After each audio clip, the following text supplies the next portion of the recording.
mix, and they would be very, very important too. But we do have these three main items that are our focus in terms of the package that has been broadly agreed. Let's get that over the line, but also continue to work on the other items that will be of mutual benefit to all of us in the European Union, in Ireland, and indeed in the UK. Are there things that should be future-proofed in case there's a reform government in due course? We can only deal with the government that's there. What I do know is that if we agree these items, if we agree particularly the SPS, ETS, that will have huge benefits for the people of Great Britain, have huge benefits to the people of Ireland and the people of Europe. The youth experience scheme as well is not as relevant to Ireland, but will have huge benefits for young Europeans, young British people. And those benefits will be self-evident, and I'm not sure that any government would want to undo them. Minister, you are preparing for the European Council, and you are preparing also to take the presidency. The war in the Middle East is moving to another stage. Negotiating a nuclear deal will engage lifting the sanctions, the EU sanctions also. In which way, in which stage you expect the EU to engage in these negotiations? Well, the negotiations are happening at the moment, and we certainly wish them success, and we hope there's a positive outcome. We think that would bring benefits, obviously, to the people of the Middle East, particularly in Iran, Lebanon, Israel, Palestine. I think there's a huge amount of work that can be done, and we certainly support the discussions that are happening at the moment. Let's see what happens. But again, if a negotiated agreement is reached here, it will have immeasurable benefits for citizens and people all over the world. Minister, how do you see the conflict regarding the budget and also your position between net contributors who don't want to spend more, but also the widespread rejection of new own resources that were already proposed? How this is going together? I don't see it as a conflict. This is a negotiation. And the object of a negotiation is to get wins for everybody at the end of the negotiation. So a bit of give and take, but ultimately that give and take brings benefits. And I think now we're coming to a really critical point in negotiations. We look forward to the negotiating box, which is the next stage of the process with figures that the Cyprus presidency will put forward. The leaders will have a discussion, and then we will take over the process when our presidency starts in July. I think that's a great opportunity for everybody, but our objective is to bring everyone together. And we've achieved that so many times, and there's no reason why we can't do it again this time.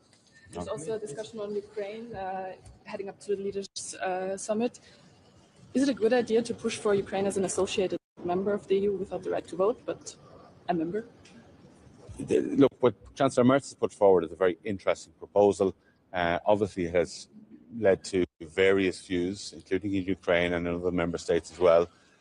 All I can do as presidency is work with what the member states want. And at the moment, there is an accession process going on, not just for Ukraine, which is blocked at the moment. We need to unblock that, but also for Montenegro, for Albania, maybe for Iceland if they have a referendum. So our objective as a presidency would be to move all that forward within the current methodology, and we think that can achieve. जिम्मेदारियां कभी रुकती नहीं, पर कहीं ना कहीं उसके सपने रुक गए थे। कम बैक का पहला स्टेप सिर्फ एक क्लिक दूर था। धीरे धीरे डाउट्स की जगह कॉन्फिडेंस ने ले ली।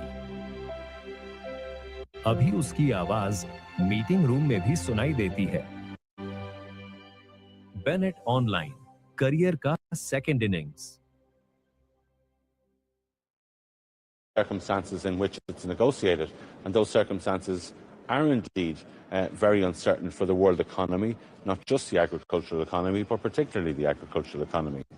So I think that if the European Union can agree a long-term budget that delivers for its citizens, it sends out a strong message around the world that we are a serious player, that we have our own house in order, and that we can then move forward to project ourselves on the world stage, always having the objective of benefiting our citizens and our people. Skurmina Malgav, thank you very much.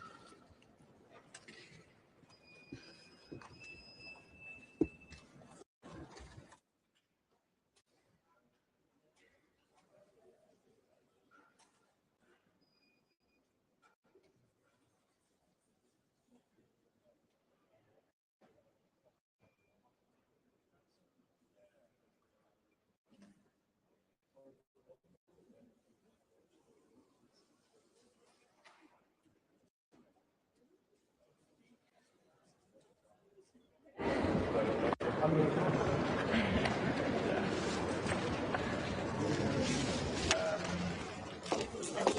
morning all, and hello from Latvia. So, fully packed agenda today. Of course, MFF, the next annual budget, is the utmost importance. And today, we, together with another 15 countries, are presenting the joint position. It's an important step, and the pursuit of solidarity among the majority of member states. We think that our position is quite rational and realistic, and it represents the majority also of our national important points. Of course, one of them is fair situation for our workers in agricultural sector, but also connecting facilities, financing for that. We have quite a lot of transportation, important big projects in Europe, and we need to be able to finance that. And overall, we believe that in current situation, when we have challenges which are emerging, actually, we're having more and more of them, we need to have adequate financing to actually be ready to tackle them, to be ready to be competitive as a union, and be ready to face the future problems if they will emerge.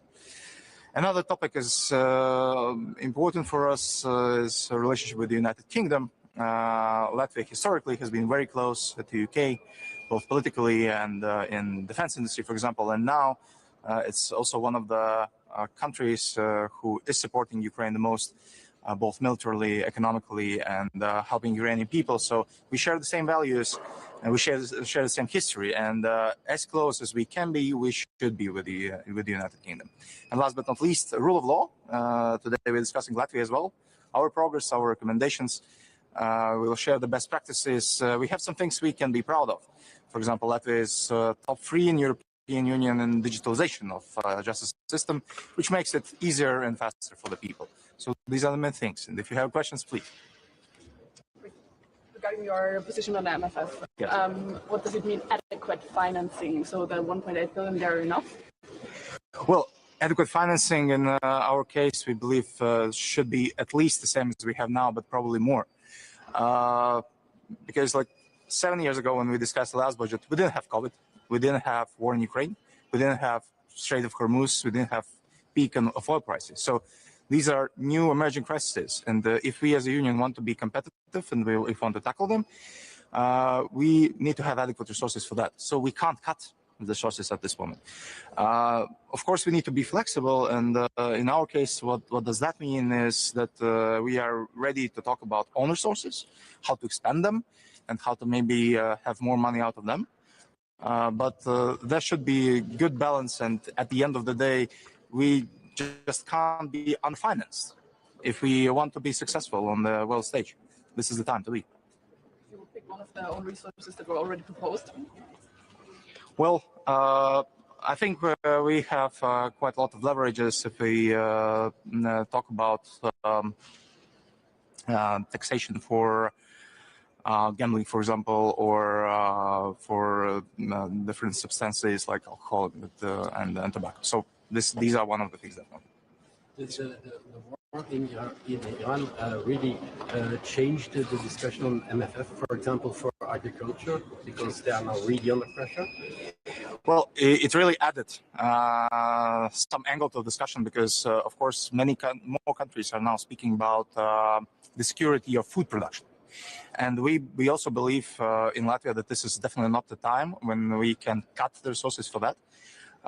Because this is one of the conflicts which can possibly bring devastating effect on the world food market. And we need to have safe space here in Europe for our agriculture workers to actually be able to produce probably even more than before. Because someone needs to be a safe haven, and why not Europe? Allow me one more question Please. on Ukraine. Yes. Is it clever to push for Ukraine as an associated member? What about the other in the waiting room? That is so. First of all, that is a great proposal from Chancellor Merz. We need to definitely discuss the details and hear from the Chancellor actually what is underneath that. Well, we have several countries in the pipeline who are ready to start accession talks or who are ready to actually become a member of the European Union soon. Not only Ukraine, but Ukraine is among them. Of course, there should be probably more pressure towards starting talks with Ukraine, because this is what has been in our pipeline for a while. But we definitely can't forget about those countries who are ready. Latvian position remains unchanged. Accession and accession talks and enlargement should be always merit-based and values-based. When they have same values, when the countries are doing their homeworks, we are open, and it doesn't matter if it is Ukraine or any other country. Everyone who is ready is welcome. But of course, we need to send signal to the country who is devastated by the war, and we should take that into consideration. So, thank you very much, and have a nice day. Yes. Hello. Please. You are preparing for the European Council, and the war in the Middle East is moving to another stage. In which stage and in which way the EU will engage, especially that nuclear deal will also involve lifting of the European sanctions? Oh, that's a great question. I don't think they have the direct answer right now, because you rightly mentioned that everything is changing very fastly, and we saw that finally the prices for Brent, for example, got down significantly in the last days. So that means that we'll probably have a little bit least heated discussions on the economic side of that. Europe always wanted, and I believe Europe will want to be part of discussions or part of negotiations, because Middle East is a very important region for us, and not only because of Strait of Hormuz, not only because war in Iran, but also because of our relations with other countries. We need to have this region safe, both military and economically. So we want to be on the table. This is first thing. I think it's too early to discuss about possible new sanctions, because the situation is really changing very fast, not only on negotiation side, but also on our understanding about the possible nuclear threat and how big is this. So too early to speak about that. But we want to be engaged, want to be on the table. The region is very important for us. About another table, you want also to be on the table concerning Ukraine. Yes. Yes. And the European Council started to hear discussions about appointing or nominating EU negotiator. Do you think we are there? In which conditions do you engage in dialogue with Russia? I think we're not there yet, but the first and main condition should be that Russia should be ready to actually talk. They are not. They are not ready to engage in the meaningful peace talks. We have seen last year, 2025, there have been, I believe, 6 or 7 opportunities for them to actually agree to a permanent ceasefire or a longer ceasefire. They rejected every one of them. Ukraine was ready, Europe was ready, USA was ready, not Russia. So this is the main precondition. While they are not really ready to talk about peace, peace talks are really harsh. But of course, we should be on the table. It's not only our need. Ukraine is Europe, and this is about the whole European security. Baltic states, my country, and also Poland and Finland are seeing drones flying over our territories almost every day. And we have drones crashing in our territory. So this is the real impact of war already in European Union. So that is one of the reasons, of course, that we need to be on the table. And we need to make sure that the peace is just and long-lasting, because otherwise there's no sense.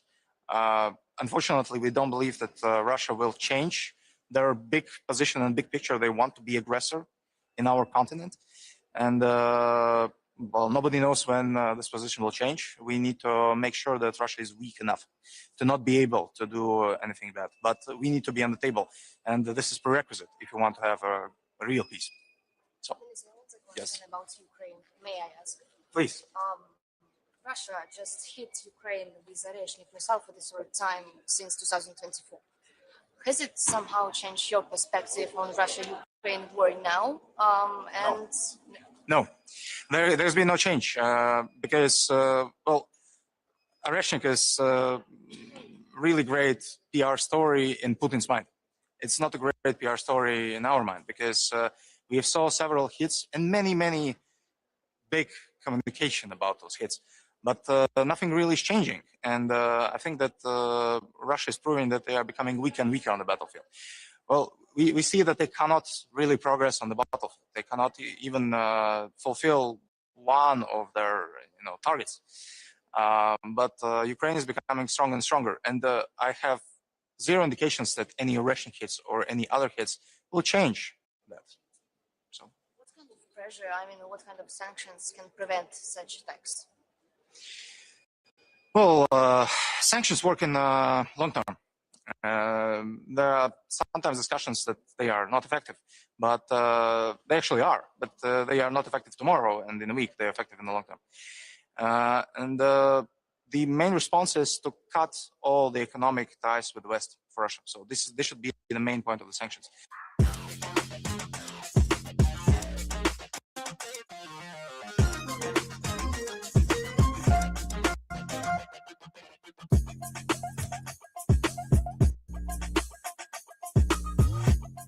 Shadow fleet. We should continue working with those businesses around who are trying to help Russians to overcome sanctions. So this should be the main focus. It should be very painful for them to continue financing the war. It should be very, very painful. And this is our main response. When they will not have this opportunity anymore, they will be ready to talk. Because unfortunately, we don't see any other way right now. But economic pressure is the key. And if we are successful in that, and not only Europe, but actually countries around, including USA, including UK, which is why today's discussion about UK is very important, because we need them on the table. They're a strong and big economy. So if we are altogether good on that, so this would be hopefully the starting of real negotiations about the peace. Okay, thank you, and have a nice day, you too.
Good morning.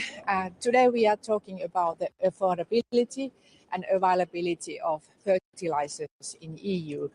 The Commission Fertilizer Action Plan was published last week, and we need short-term but also long-term solutions to this European challenge. We need to make sure that EU wouldn't be so dependent on fertilizers coming outside of the EU. And there we need to strengthen both our conventional but also recycled fertilizers production. And it's very important to lift barriers, for example, from the recycled fertilizers. It's also important to take care of our farmers' liquidity, and so we need solutions there, and I very much welcome the possibility to have advanced payments this year. The second issue on our agenda is several AOBs, and I would like to mention especially the Forest Plus countries AOB, which is about the sustainable forest management. And we need to make sure that these solutions are made on the country-based, and also that in the mid-term review, the Commission would hear the voice of member states.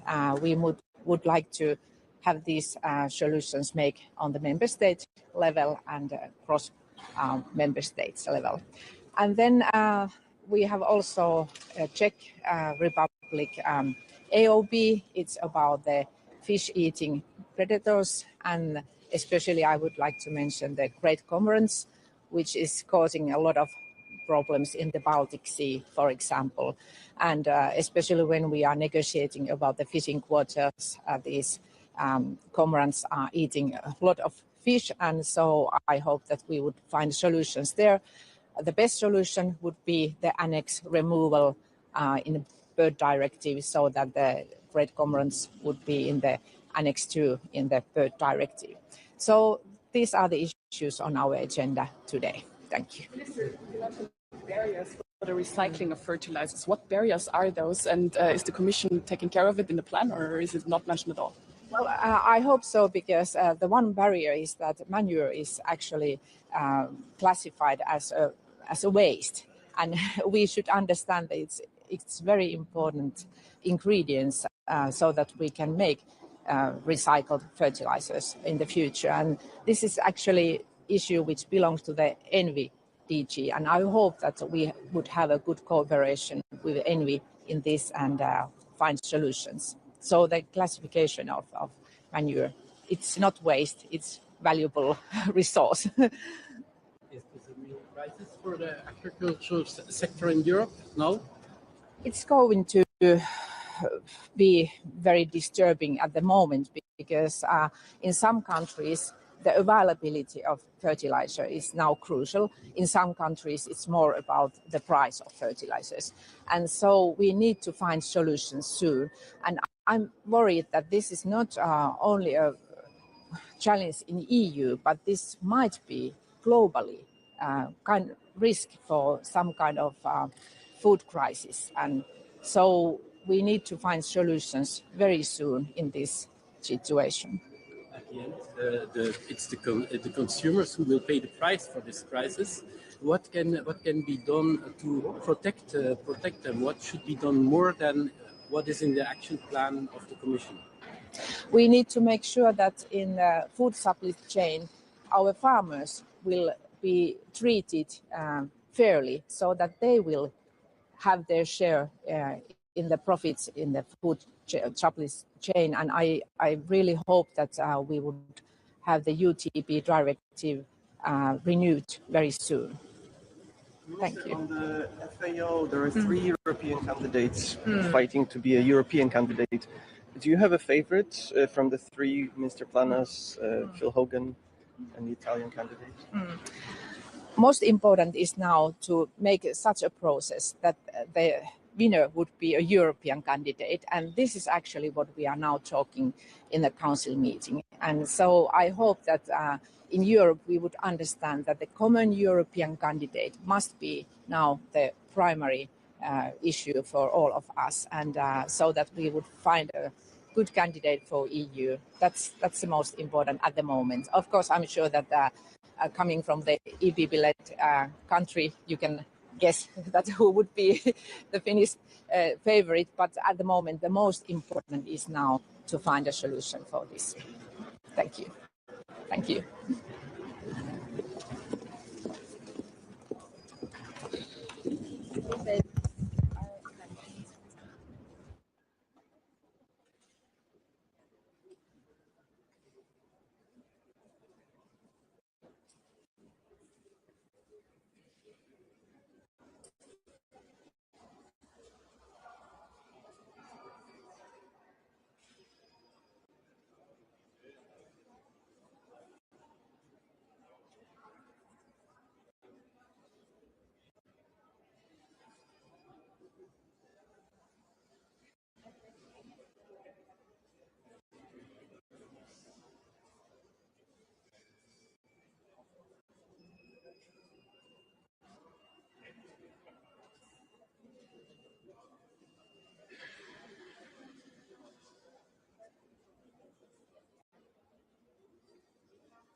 And we have this project in Venice, which consists of movable flood defense barriers that protect the whole lagoon city.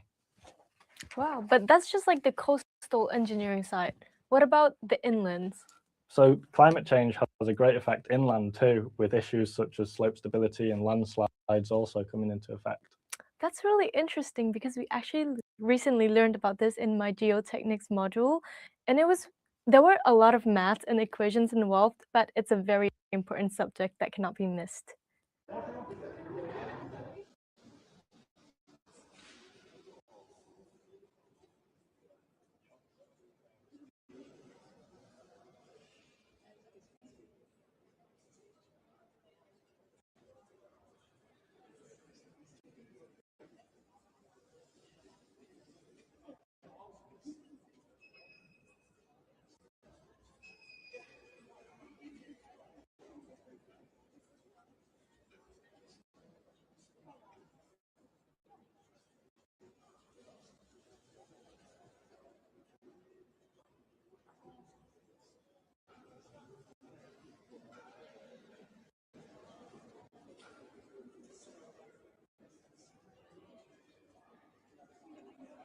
No, I don't have a badge. No.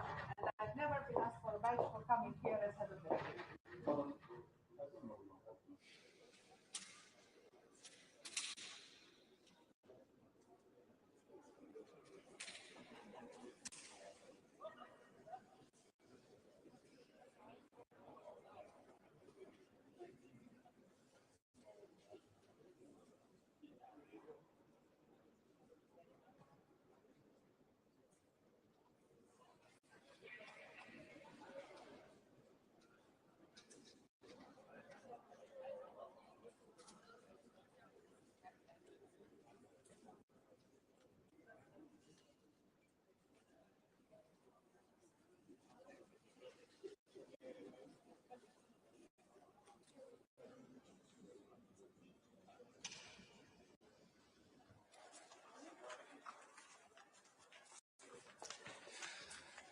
Hello, Danas na Agrifish vijeću ministara ovdje u Briselu ćemo raspravljati o nizu važnih tema vezanih uz poljoprivredu, uz ribarstvo, a najvažnija od njih je svakako za naše poljoprivrednike gnojivo, cijene i dostupnost gnojiva našim poljoprivrednicima. Rast cijena gnojiva svakako utječe na značajan rast svih kompletnih troškova, na stabilnost poljoprivrednih gospodarstava, ali i svakako na konačnici cijene hrane na našim policama u dućanima.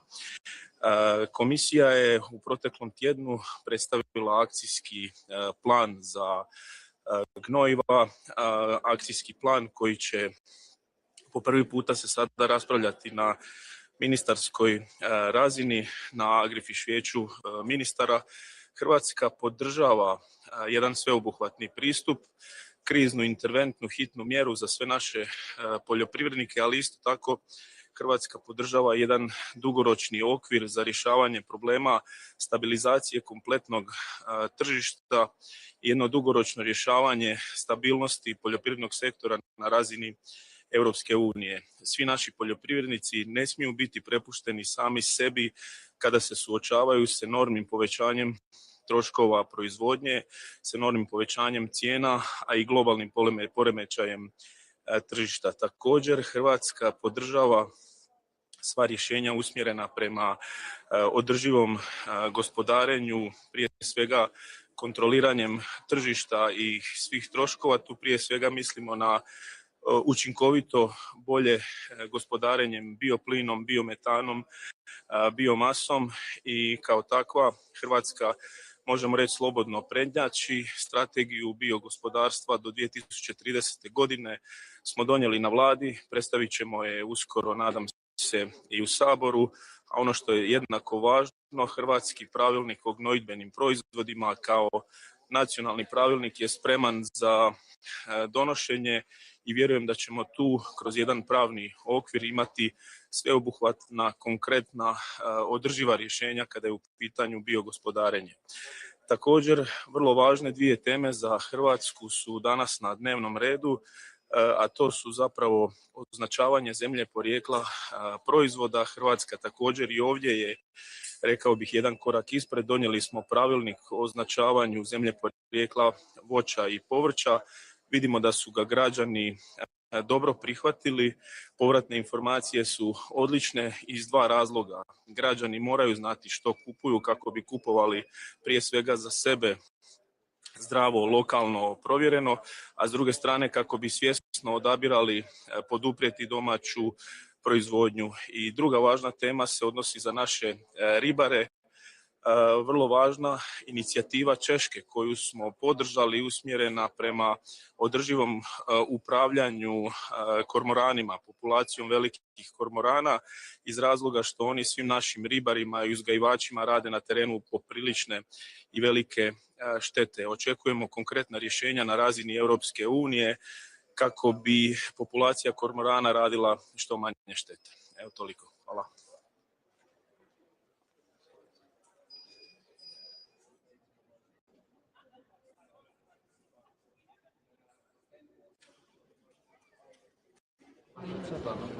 We come here, so you can feel free to join or ask questions, or we can come later. Dzień dobry Państwu. Dzisiaj mamy posiedzenie. Dobrze, jeszcze. Ja mam stać w tym samym miejscu, czy chcecie dalej, bliżej?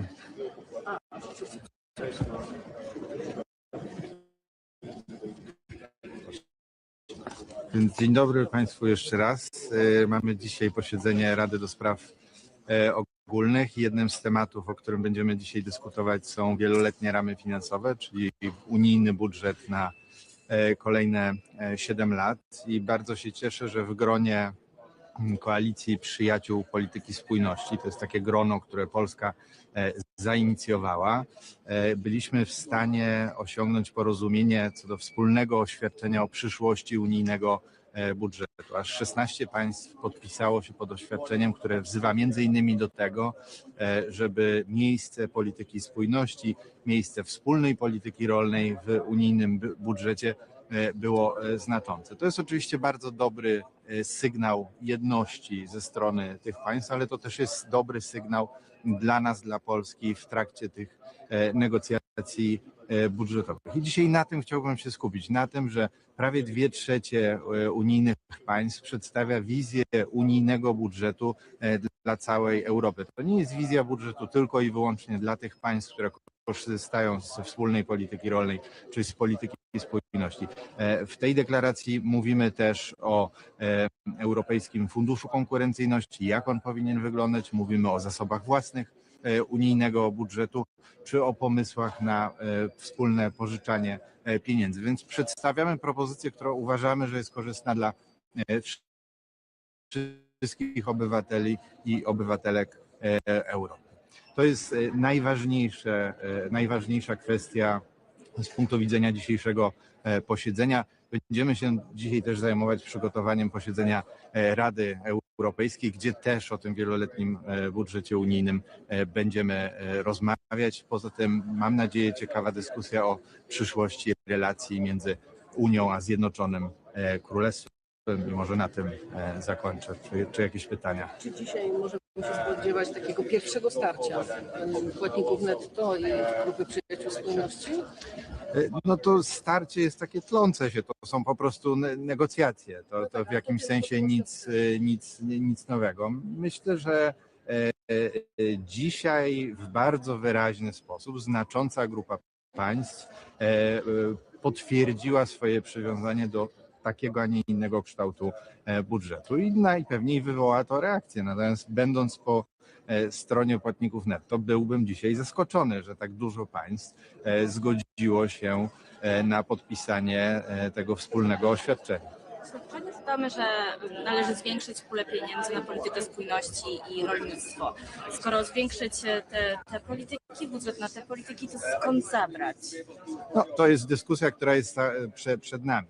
Dzisiaj nie mówimy i taki jest duch tego oświadczenia o tym, żeby gdziekolwiek ciąć, gdziekolwiek zabierać, tylko że tutaj mamy polityki, które mają bardzo określoną rolę traktatową, które wzmacniają europejskie bezpieczeństwo, które wzmacniają europejską odporność, które wzmacniają europejską konkurencyjność, a w propozycji budżetu są one relatywnie mniejsze od pozostałych polityk, więc po prostu wskazujemy na nasze priorytety. No, nie wszystko w tym oświadczeniu, to oświadczenie oczywiście nie antycypuje całości negocjacji, ale jest bardzo mocną pozycją wyjściową.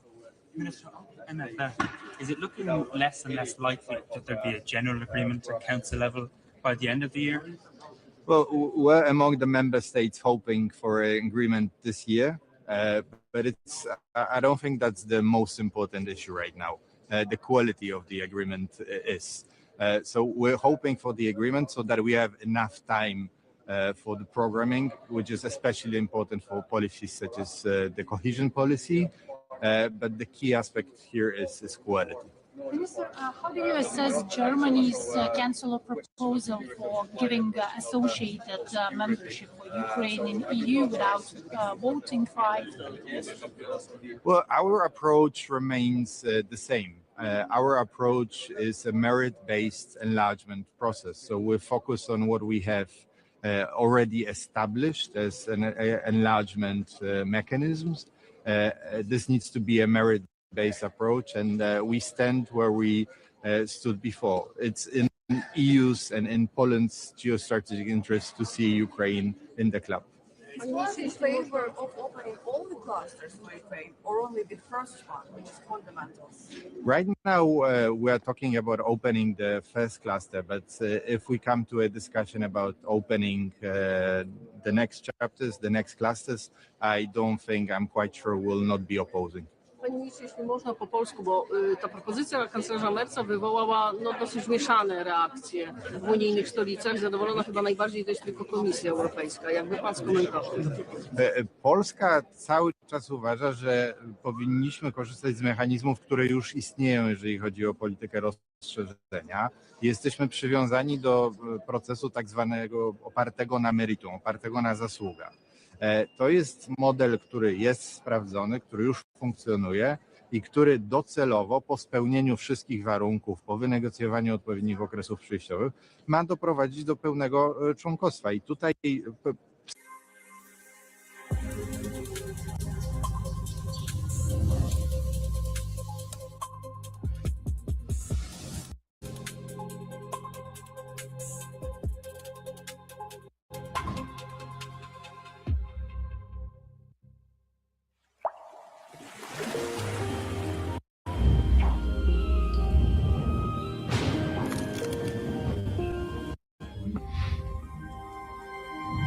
Will it rain today? Rain expected this afternoon.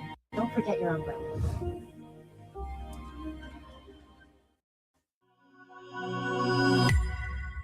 takiej pełnej dyskusji, więc nie chcę mówić za inne państwa członkowskie. Oczywiście przyjmowanie większych państw zawsze się wiąże z trudniejszą dyskusją, bo po prostu wpływ na rynek wewnętrzny jest zdecydowanie większy. Natomiast no, sami wiemy po tym, jak w 2004 roku dołączyliśmy do Unii Europejskiej, że dołączenie dużych rynków do Unii Europejskiej tworzy też duże okazje gospodarcze, więc trzeba na to patrzeć z dwóch stron. Nie mieliśmy dyskusji takiej sprecyzowanej o tej propozycji niemieckiego kanclerza. Are you going to discuss it today? No, I don't think that's the plan to have this discussion today. What about leaders? Are they Sorry? Yes, on this next sanctions package, do you think member states should start considering alumina because of this plant in Ireland, which has been shipping alumina to Russia, which potentially then has been finding its way into weapon systems? Frankly speaking, I don't know. I'm not so much into the details when it comes to the sanctions package. Can I ask about political pressure on Russia? Since 2024, Russia hit Ukraine with Oreshnik missile for the third time. Has it somehow changed your perspective on Russia-Ukraine war? Maybe you feel somehow getting used to these such attacks? And what about political will to stop this? Well, our position, the position of Poland remains the same. We need to put as much pressure on Russia as possible, and we need to make Ukraine as strong as possible in this conflict. So this dual-pronged approach is what we're very much in favor. I would also like to remind everyone that the EU has taken a decision with the so-called Repower EU program to get rid of Russian parts of Russian fossil fuels, which is a very good sign. This is not only for the continuation of the period where the war is there, but also in the future. So we've already taken some major steps. Obviously, what Russia is doing right now needs to be condemned by all of us, but I think the focus here is really on putting more pressure on Russia and enabling and supporting Ukraine. How do you perceive these actions? I mean, this threatening with Oreshnik nuclear carrier. Well, I'm not surprised that Russia is threatening, Ukraine is threatening diplomats of Western countries. This is nothing new. Putin has been using this tactic to spread fear among us here in Europe, and I just want to say this will not work, and that's quite clear. This is simply a tactic, and this will not work. Thank you so much. Dziękuję bardzo.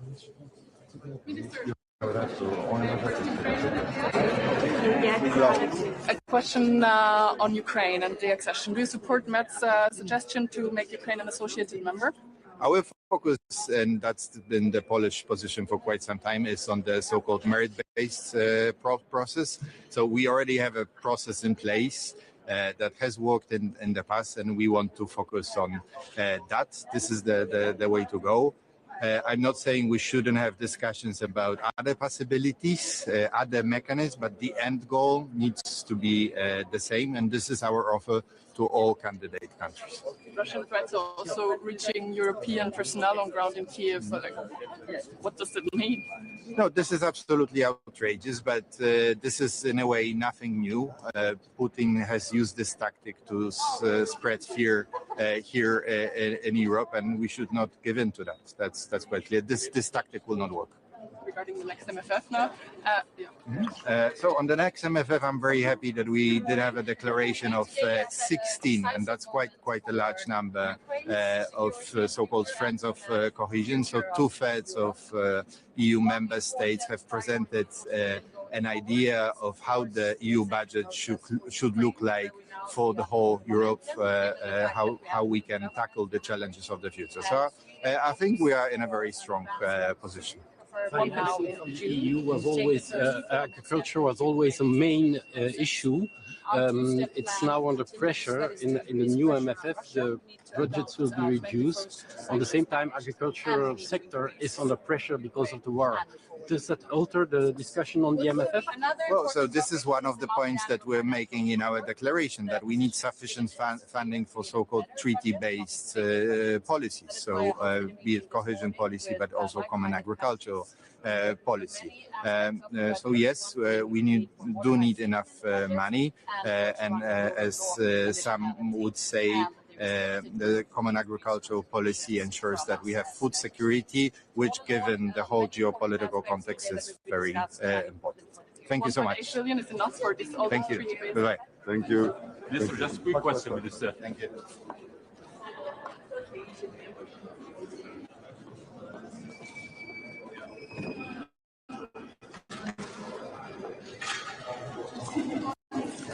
Good morning. Nice to be here.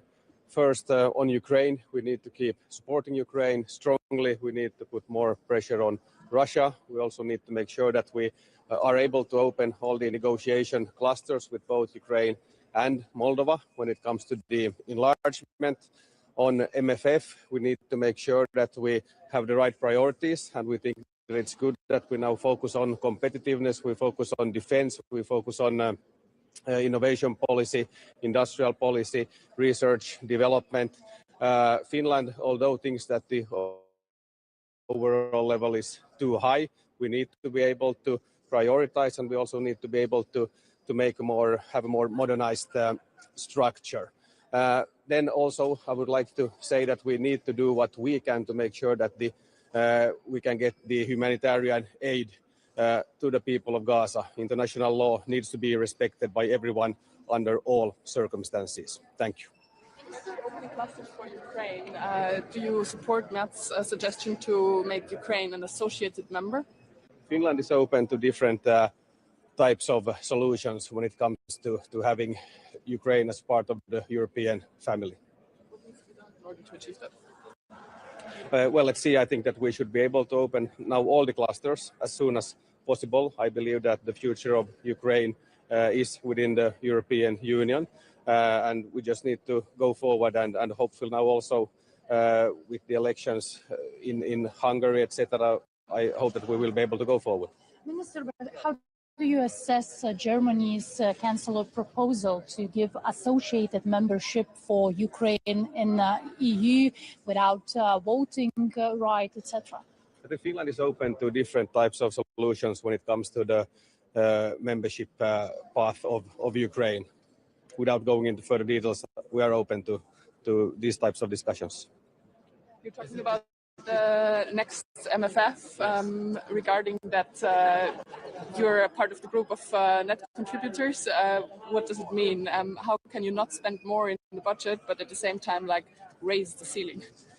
I think that we need to be able to prioritize. The world is changing, and we should to be able to also focus more on things that are important today. Competitiveness, defense, innovation policy, industrial policy.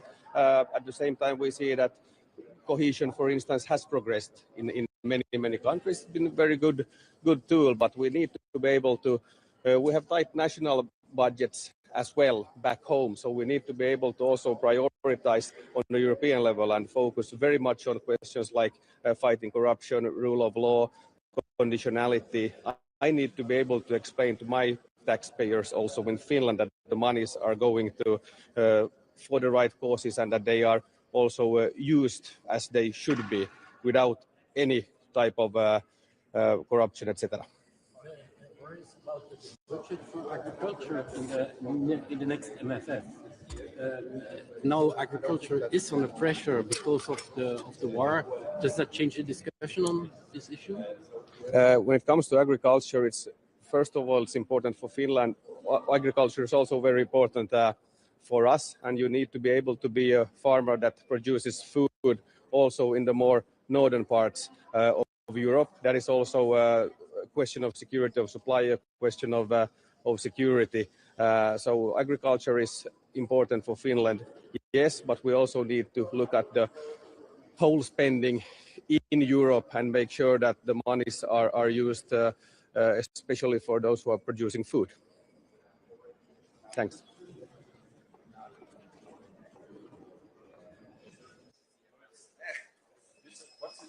You are preparing for the European Council, and we have talks around that the EU is going to negotiate for a dialogue with Russia.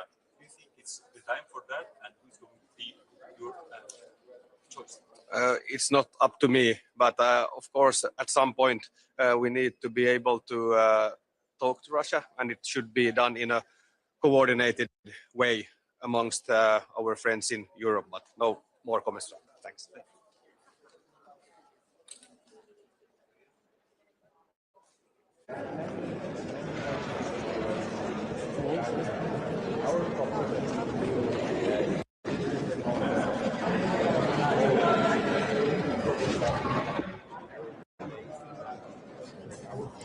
Στο σημερινό Συμβούλιο θα συζητήσουμε σημαντικά θέματα, όπως είναι το θέμα του κόστους παραγωγής με αφορμή βεβαίως την αύξηση της ενέργειας, αλλά ιδιαίτερα των λιπασμάτων, και βεβαίως την εμπορική πολιτική της Ευρωπαϊκής Ένωσης. Και εδώ είμαστε ξεκάθαροι, στηρίζουμε μια ανοιχτή, εξωστρεφή εμπορική πολιτική, όμως πρέπει να είναι δίκαιη, ισορροπημένη και στρατηγικά ανθεκτική.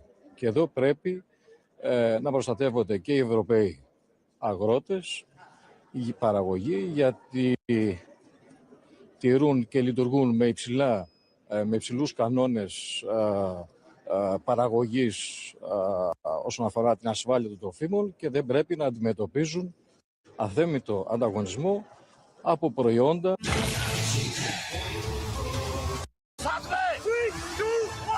Mountain Dew. डर के आगे जल्द करना निकले fail हो गया.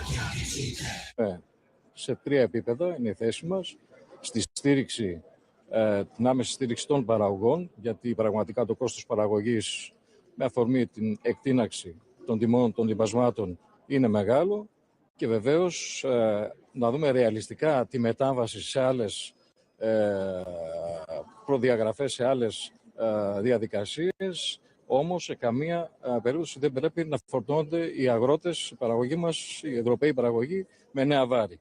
Και βεβαίως στήριξη της ευρωπαϊκής βιομηχανίας, διαδικασίας, παραγωγής λιπασμάτων, ώστε να μην έχει αυτή τη μεγάλη εξάρτηση που έχει μέχρι σήμερα. Ευχαριστώ πολύ.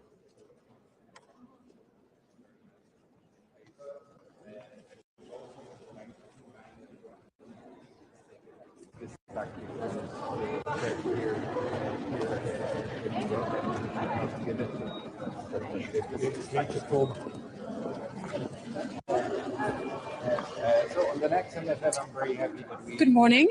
We meet today at a decisive moment for Ukraine's security and future, and for the future of Europe. One important priority for Sweden going forward is, of course, the accession process for Ukraine, where we now see a momentum, given the fact that we have a new government in Hungary. And Sweden hopes for an advancement soon, preferably now in June, to take the first formal step in the Ukraine accession process. Our two-step plan continues. That is to increase pressure on Russia. We need to adopt a 21st sanctions package, and we need to increase support for Ukraine and move forward in the enlargement process.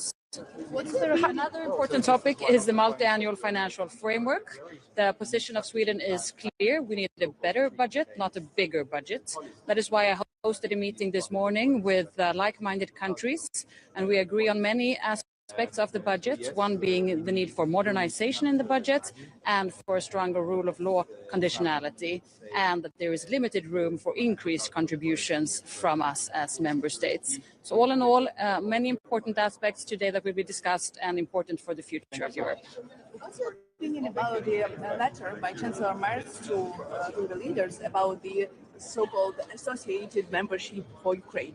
So for us, it's important to move forward in the formal negotiation process with Ukraine. Ukraine has done impressive reform work. They are ready to open the first cluster, but we would also say all clusters in the negotiations. That is what we are working for. I hope that this can be done already in June. When it comes to the German proposal, all proposals that can lead us in a more in a direction towards pushing for Ukrainian membership is good, but it can never be a substitute for a formal membership. But we have gradual integration today. That is something we're supportive of. But the German proposal, more in detail, we will have to analyze, but it can never be a substitute for the real membership, and that is what we are working for. Jag tycker att alla idéer som kan driva diskussionen framåt om Ukrainas medlemskapsprocess är en viktig del i diskussionen. Men från svensk sida så är vi tydliga med att det kan aldrig handla om att vara en ersättning för ett riktigt medlemskap. Och det är ju vår första prioritering. Och nu ser ju vi ett nytt momentum givet den nya ungerska regeringen på plats. Vi hoppas att vi skulle kunna öppna den formella förhandlingen med Ukraina redan i juni. Det är någonting vi stödjer och arbetar för. Men jag tar inte ut någonting i förskott, utan det bygger ju såklart på att den ungerska regeringen också ger sitt stöd till detta. Men det finns ett helt nytt momentum nu i Ukrainas medlemskapsprocess. Och vi har ju länge stöttat från svensk sida att vi går vidare med den här processen därför att Ukraina hör hemma i den europeiska familjen. De har gjort ett imponerande reformarbete och förtjänar att gå vidare i processen. Skulle associerat medlemskap innebära delar av inre marknaden? Vad skulle det kunna innebära? Skulle det innebära deltagande i kommissionen utan rösträtt och rådet utan rösträtt? Vad skulle det kunna innebära? Ja, alltså det tyska förslaget beskriver ju vissa delar hur tyskarna ser framför sig att den här modellen skulle kunna fungera. Vi får ju analysera det här närmare. Idén om gradvis integration är ju inte ny, det vill säga att ett kandidatland successivt kan få del av olika delar av EUs olika program. Det finns ju redan idag. Det är någonting vi tycker är positivt för att man ska se framsteg i sin process. Men just det tyska förslaget, det får vi analysera närmare. Och för oss är vi tydliga, som sagt, med att det kan aldrig handla om antingen eller. Det här är inte en ersättning för ett riktigt medlemskap, utan det är ju vårt främsta fokus är ju att Ukraina ska röra sig framåt i de formella förhandlingarna. Och den processen har ju stått still alldeles för länge på grund av Ungerns veto. Nu ser vi ju nya möjligheter förhoppningsvis. En helt ny attityd från den ungerska regeringens sida. Man släppte igenom det tidigare sanktionspaketet, 90 miljarders lånet till Ukraina och nu hoppas vi att vi kan nå framgång också kring medlemskapsprocessen. Och vi vet ju att det finns en helt annan dialog och relation nu mellan Ungern och Ukraina som vi hoppas att vi kan bygga vidare på och förhoppningsvis kunna öppna anslutningsförhandlingarna redan i juni. Men igen, jag tar inte ut någonting i förskott, men det vore väldigt bra om vi kunde ta det steget. Betyder någonting för Sverige? Mer än politiskt betyder utvidgning väldigt mycket, men ekonomiskt för Sverige och svenska företag, betyder det egentligen någonting? Har det något, hur stora är de marknaderna och så vidare? Nej, men jag skulle säga att vår inre marknad i Europa, att vi har 450 miljoner konsumenter, det är ju en av våra absolut främsta styrkor. Det är därför vi också trycker på hela tiden för att fördjupa den inre marknaden. Kan vi dessutom få den att växa med fler länder som ansluter sig till vår inre marknad och vår ekonomi, så bygger ju det Europa starkare. Det skapar möjligheter för våra företag att exportera sina produkter, sina tjänster. Så i grund och botten bygger det oss starkare som ekonomier, ser jag, med utvidgningen. Det här frukostmötet som ni har haft om MFF:en, jag förstår det som att både Tyskland och Frankrike var med på det. Ser du dem som likasinnade så tillvida att de har samma linje som ni har, och vad är ert budskap? Det här är ju en extremt tuff förhandling såklart, EUs långtidsbudget. Men Sverige befinner sig i en krets av många länder som, precis som vi, tycker att våra avgifter till EU inte kan öka på det sätt som kommissionens förslag nu skulle innebära. Så jag stod ju värd för ett frukostmöte i morse med ett stort antal likasinnade länder och vi är ju överens om att våra avgifter kan inte öka dramatiskt, att vi behöver en modernisering av budgeten och att vi behöver en stark koppling mellan krav på rättsstatens principer och tillgång till EU-medel. Bara för att ta några exempel. Så det är klart att det finns länder som vi har extremt lika positioner med och sen finns det variationer. Men i grund och botten skulle jag säga att vi många medlemsstater som ser att vi har tuffa prioriteringar att göra hemma. Vi är många länder som investerar starkt i vår egen försvarsförmåga till exempel. Det skapar väldigt begränsat utrymme att kraftigt öka våra avgifter till EUs budget. Och det är vi många länder som är överens om det. Dessutom är det många länder ja, det skulle jag säga. Absolut. Vi är också många länder som har det tufft ekonomiskt hemmavid. Där flera länder har begränsade med möjligheter att helt enkelt öka sina avgifter till EU. Så det är viktigt för Sverige och för mig att vi samordnar oss med andra likasinnade länder och att vi är väldigt tydliga och koordinerade i våra budskap så att vi verkligen kan få förändring nu i de här kommande förhandlingarna. Samtidigt har vi de här andra grupperna av länder, sammanhållningens vänner, som egentligen säger precis tvärtom. Vi måste ha en större budget, vi ska inte talla på jordbruksstöd, sammanhållningsstöd. De vill inte se några rabatter, de kan tänka sig nya EU-lån och sådär. Vad säger de här? Ja, jag delar ju inte den synen. Och Sverige som är nettobidragsgivare, precis som många av de länderna är som deltog på mitt frukostmöte i morse. Vi ser ju att det är vi som framförallt skulle behöva betala mer in till en större EU-budget. Så dels ser vi att volymen är alldeles för hög. Den volymen måste ner. Den svenska avgiften måste ner. Vi behöver också någon form av rabatt till Sverige för att just minska vårt bidrag. Men sen behöver vi också en bättre budget sett till dess innehåll. Alltså vi behöver en budget idag som fokuserar mycket mer på säkerhet, försvar, stöd till Ukraina, konkurrenskraft. Jag tror att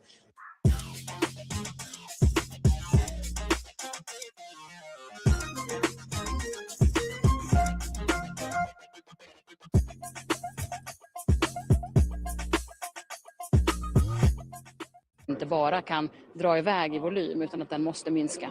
Men det är fler länder. Den här gruppen är betydligt större än vad ni är, eller? Ja, men det kommer att vara en tuff förhandling som sagt. En av de absolut tuffaste förhandlingarna som finns när 27 länder ska komma överens om vad vi ska lägga pengar på under de kommande åren. Men just därför är det viktigt att vi från svensk sida är aktiva i att samla stöd för vår position, att vi är väldigt tydliga i våra budskap. Och jag är ju kristallklar både mot kommissionen och mot mina kollegor i de andra länderna att för Sverige är det inte aktuellt att vi ska öka vår svenska EU-avgift med 80%. Det är heller inte aktuellt att fortsätta med business as usual vad gäller innehållet i budgeten, utan vi måste ha en modernisering med mer fokus på säkerhet, konkurrenskraft, stöd till Ukraina. När du var här för ett halvår sedan sa du att budgeten skulle leda till att bidraget ökas med 60% ungefär. Vad är det som har ändrats sedan dess? Det är svårt att få exakta siffror. Även 80% som vi har beräkningar på nu är ju konservativt beräknat. Det skulle kunna vara mer också. Så det beror lite på ibland, för att vara lite teknisk, om man räknar med betalningar eller man räknar med åtaganden eller hur man räknar helt enkelt. Men att det skulle bli en mycket kraftig ökning för svensk avgift, det är väldigt tydligt hur man än räknar. Men om Sverige hade fått exakt den inriktningen som ni vill, hade du då varit beredd på att skjuta till extra till budgeten? Men jag ser att det behövs två saker. Volymen måste ner och innehållet i budgeten måste vara tydligare inriktat mot säkerhet och mot konkurrenskraft. Så för oss är det ju två delar. Det är volym och det är innehåll. Men budgetvolymen så som den är nu i förslaget på bordet, det är inte rimligt. Och det är fler länder än bara Sverige som tycker det. Utan det skulle innebära en alltför omfattande ökning av svensk avgift och för många andra nettobidragsgivares avgift. Och därför måste volymen ner. Just on the MFF, how difficult do you think is it going to be to bridge the different and various positions when it comes to spending, cohesion, rebates? I mean, very difficult. It's always difficult, but in the end of the day, we tend to have an agreement, so to say, and I'm sure we will also this time. But we will see how long the negotiations will take. I mean, some want to push the timetable quite a lot. What we're saying is that it would be good, of course, to have a fast decision, but it's more important that we have a good decision on the budget. So in that sense, we have time. But sure, it will. We come from different points of view, some countries, but that's only natural. But what's important for us is that we coordinate with our like-minded, which is a substantial group, to really make sure that we can have concrete changes in the next proposal that we expect from the presidency. Jag har en fråga om den inre marknaden, inre gränskontroller. Förra veckan så förlängde Sverige de här med 6 månader och det har nu gått över 10 år. Det skulle vara tillfälliga åtgärder. Det är lite svepande förklaring i regeringens motivering. Vad är det för konkret exceptionellt som motiverar det här? Det är ju inte en hemlighet att vi allra helst skulle vilja leva i en värld och i en union där vi inte behöver inre gränskontroller. Men nu har vi haft problem under lång tid med att vi inte har haft ordning och reda varken vid EUs yttre gräns eller ibland gränserna inom EU. Och då behöver vi av olika skäl ha bättre kontroll över vilka som rör sig in till Sverige. Så att på så sätt så är det inget konstigt. Men det är klart att vi i den bästa av världar vill gå tillbaka till en situation där det här inte behövs. Men nu ser vi det som nödvändigt. Fler frågor får ni rikta till ansvarig minister. Strategier efter de dömer ut det här som olagligt. Vad tänker du om den kritiken? Nej, men Sverige är ju inte det enda land som vidtar den här eller liknande åtgärder. Vi ser ju runt om nu i hela Europa egentligen att man inser att vi har haft en oordnad migrationspolitik som kräver att vi vidtar åtgärder av olika slag. Men vi kommer att diskutera migration också på dagens möte och behovet av att dels implementera migrations- och asylpakten, titta på olika innovativa lösningar som det kallas för att stävja den irreguljära migrationen och öka återvändandet. Så att vi behöver ju många åtgärder där inre gränskontroller är ju en del, men det är ju ett mönster som vi ser i många europeiska länder att man vidtar åtgärder för att ha bättre kontroll över vilka som befinner sig i det egna landet. Och det är klart att för att då gå tillbaka till dagens dagordningspunkt, det börjar ju också med att vi har kontroll över vilka som befinner sig i vår union. Och där har det ju brustit historiskt. Nu hoppas jag ju på mycket bättre ordning och reda med migrationspakten på plats. Men det kommer behövas fler åtgärder. Om deadline bara där för MFF-förhandlingarna. Det finns väl en del som ändå pekar på det franska valet som en reell deadline. Gör du också det? Det finns ju många anledningar att landa i en slutsats snabbt på så sätt att det är klart att det vore bra att nå en överenskommelse om vad vi lägger pengar på de kommande åren. Men jag gör mig inga illusioner om att det här brukar vara en enkel förhandling. Så därför menar jag att det är klart att vi kan säga, och det har ju också ledarna sagt, att man liksom ser att det finns goda möjligheter med att agera snabbt. Men det viktigaste för oss är att det blir en bra budget i slutändan. Att vi får ett beslut i tid såklart innan den ska börja gälla. Men vi kommer inte gå med på en dålig budgetuppgörelse för att det på något sätt skulle vara bråttom. Ja, det är val i många länder. Det kommer alltid att vara. Men det ensamt kan ju inte vara ett skäl för att forcera en förhandling. Utan först och främst måste vi nå ett bra resultat i förhandlingarna. Och där har ju Sveriges position varit glasklar och fortsätter vara glasklar. Att ska vi kunna gå med på någonting, då måste ju volymen ner, den svenska avgiften måste minska och vi måste bibehålla fokuset på modernisering och på säkerhet och försvar och konkurrenskraft. Vad gäller, det fokuserar ju på Ukraina då, att de ska ha det här associerade. Ni ser inte någon oro vad det ska innebära för de andra länderna, som till exempel Balkan, som ju har gått igenom den här processen som vanligt och tugga på och hoppas bli medlemmar någon gång inom kort. Att de blir så att säga frånkörda av något land som ska komma in där mittemellan. Men från svensk sida, vi stödjer ju både Ukraina, vi stödjer Moldavien, vi stödjer de länderna på västra Balkan som gör framsteg, vilket många gör, vissa gör det inte. Så vi stödjer ju alla de här länderna. Vi tycker att det ska vara en meritbaserad ansats som det heter. Det vill säga när länderna gör riktiga framsteg, då förtjänar man och ska också gå vidare i den formella processen. Sen det är klart att Ukraina är ett speciellt land så tillvida att de befinner sig mitt i brinnande krig och det är en fråga också om europeisk säkerhet. Men i själva processen så stödjer vi att vi gör framsteg med alla de här länderna som själva gör reformarbetet. Det är det kokar ner till. Därför, apropå det tyska förslaget, det är ju väldigt bra att det är många länder nu som vill trycka på för att vi rör oss snabbt vad gäller Ukraina. Därför är ju sådana idéer på bordet är ju intressanta och bra att de får igång en diskussion. Men de kan aldrig vara ett substitut för den formella förhandlingen. Och där återigen tar jag fasta på att vi kanske, förhoppningsvis, kan se en rörelse från Ungerns sida så att vi faktiskt kan gå vidare i juni. Har ni hört något av ungrarna om det? Men vi hör ju en helt annan ton, givetvis, när det gäller relationen till Ukraina. Och det är klart det faktum att man också släppte igenom sanktionspaketet och även då det stora viktiga 90 miljarders lånet till Ukraina var ju oerhört viktigt. Vi vet att det pågår en dialog. Vi vet att det har funnits viktiga aspekter från Ungerns sida som man vill prata om. Som jag hoppas nu att man kan ha en bra dialog om helt enkelt så att vi kan gå framåt. Så att, alltså inte ut någon seger i förskott, men jag tror och hoppas att vi ska kunna gå vidare i den formella processen snart och allra helst i juni. Och sen vill vi som sagt att vi inte bara ska gå vidare med det första klustret då för att vara lite teknisk utan egentligen samtliga. Det sägs att reformarbetet i Ukraina har tappat fart. Har du sådana uppgifter också? Alltså kommissionen är ju de som gör... kommissionen är ju de som gör den formella utvärderingen av Ukrainas reformarbete och den har ju nu under flera år visat att man gör mycket imponerande reformframsteg och jag har ju själv både träffat och haft mycket utbyte med flera ukrainska EU-ministrar som har lett det här reformarbetet och jag vet ju att de är väldigt måna om att göra reformerna som krävs. Sen är det ju ett tufft arbete att göra. Naturligtvis, det är stora reformer och inte minst att göra det under ett brinnande krig är ju utmanande.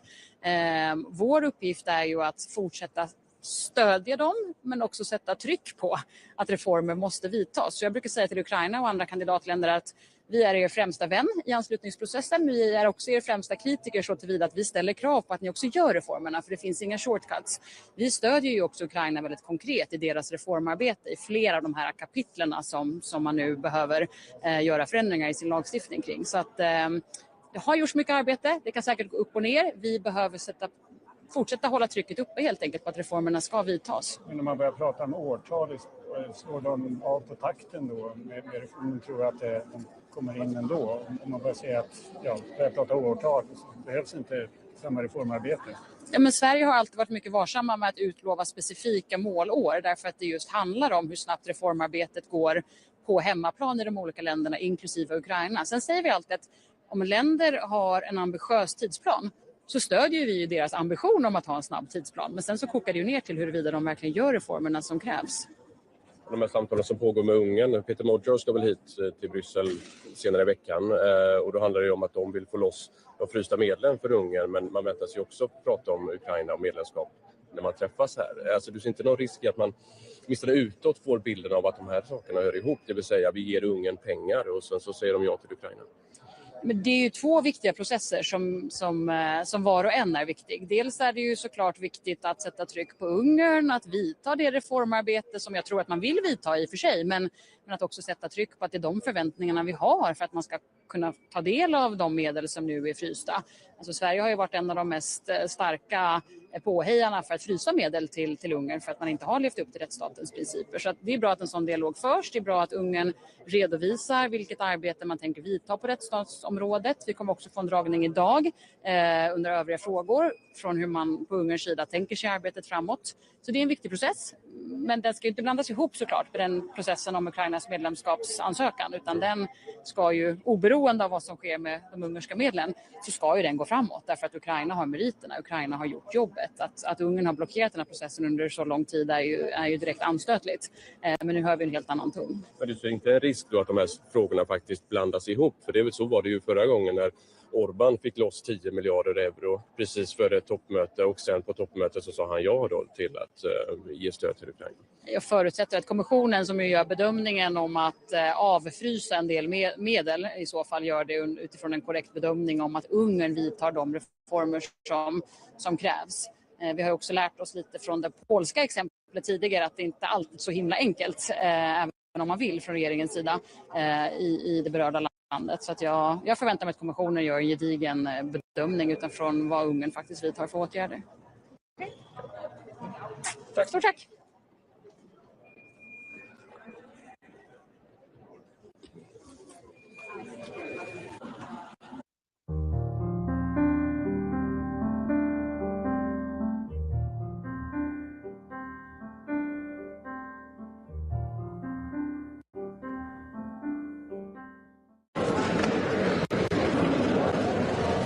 Asi začneme. Pojď to. Pan ministr začne? Ano, můžete? Ano. Jo, tak. Dobrý den, tak já jsem dneska přijel na Radu Agrifish řešit otázku mrazů, které postihly Českou republiku. Již v předchozích týdnech jsem oslovil pana komisaře Hansena, popsal mu naše škody, které vlastně Česká republika v rámci tady té vlny mrazové utrpěla. U nás to de facto kopíruje situaci v roce 2024 a my vlastně budeme žádat o využití Evropské krizové rezervy na krytí aspoň části těchto škod. Jaké si děláte, pane ministře, naděje, kolik by to mohlo znamenat pro Česko peněz a jestli můžete nějak stručně popsat, jaký bude teď ten proces? Předpokládám, že Evropská komise musí tu naši žádost nějak posoudit s ohledem na ty dopady, na ty škody, které my tam budeme reportovat. Tak ten dopad, říkám, my jsme vyčíslili asi na 1,5 miliardy korun. Je to obdobná situace jako v roce 2024 a doufáme, že uspějeme procentuálně alespoň stejně jako v tom minulém období. To znamená, že jsme dostali zhruba na pokrytí 1/4 plus minus těch škod, které byly způsobeny mrazy. Samozřejmě, že vždy tato situace závisí i na přírodních jevech v ostatních členských státech a na tom rozpočtu té krizové rezervy. Pane ministře, jak potom bude to odškodnění distribuované mezi ty české zemědělce? Úplně stejným systémem. Ten systém je v České republice zaveden, vyvinut, takže teď se hlásí škody přes Státní zemědělský intervenční fond. Jsou tam určité parametry pro posouzení té škody a zvýhodnění samozřejmě těch, kteří byli pojištěni. Pane ministře, jaký bude ten formální proces? My teda musíme formálně požádat Evropskou komisi, pak tam jsou nějaké lhůty, nebo co se bude dít dál? Ano, já předpokládám, že nás s tím seznámí buď tuto radu, nebo příští pan komisař, až vlastně si vyhodnotí všechny ty žádosti. Já očekávám, že ten proces bude trvat několik měsíců a k tomu odškodnění, pokud k němu dojde, přes tyto prostředky dojde buď na konci tohoto roku nebo v příštím roce. Možná ještě taková obecnější otázka. Vlastně proč o to odškodnění žádáme? Dalo by se říct, že mrazy přicházejí každoročně a že to je určitý risk, s kterým zemědělci musí počítat? Je to sice pravda, na druhou stranu k tomuto účelu je ta krizová rezerva vytvořená, takže ji používají všechny státy. My i v rámci těch systémů, které máme a podpor, motivujeme naše pěstitele, v tomto případě pěstitele ovoce, aby se pojišťovali, pokud to jde, a aby vlastně pracovali a investovali i do těch protimrazových opatření, což je samozřejmě podmínkou pro jejich úspěch, protože ta mrazová vlna čas od času přijde.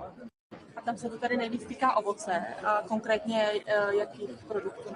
Tak 80% škod je na jabloních v České republice. A mohla bych se ještě zeptat na jiné téma, a to jsou hnojiva.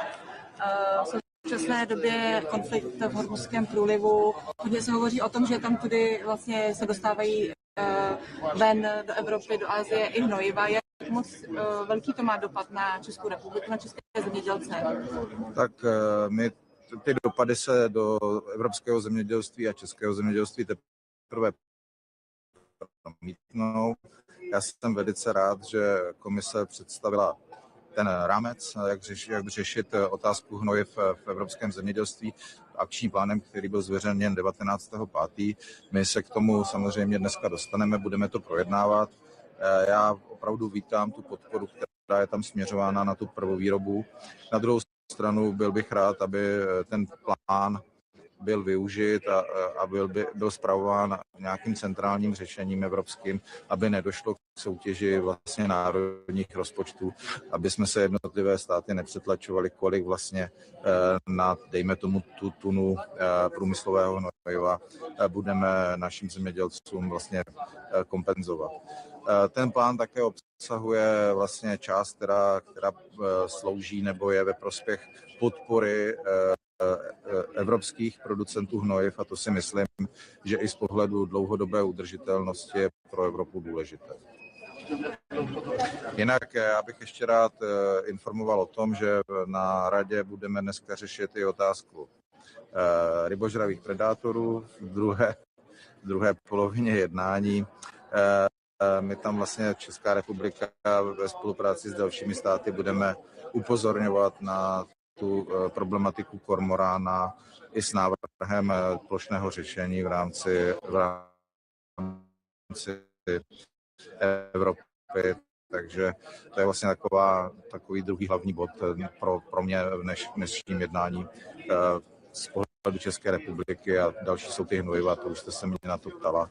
A samozřejmě taky chceme podpořit státy, které mají obdobné problémy s klimatickými jevy, například Slovensko se suchem, protože u nás je ta situace tak na hraně z pohledu toho sucha, takže se určitě o tomhle a o využití krizové rezervy budeme také ještě bavit. Jak velký problém ten kormorán představuje pro české zemědělce a jaké plošné řešení si představujete? Tak kormorán jako rybožravý predátor vlastně migruje, proto se nedá řešit jedním opatřením na území jednoho státu. Je to otázka řešení v hnízdištích. My jsme v letošní zimě, nebo v proběhlé zimě, byli svědky velkých vlastně ataků těch kormoránů, který vlastně trávili tu zimu na našem území, hlavně na řeky. A musím říct, že jsou to obrovské škody v řádech desítek až stovek milionů korun, které vlastně ten dravec každoročně na ty rybí populaci způsobuje. A které další země možná ještě s tím mají problém, s tím kormoránem?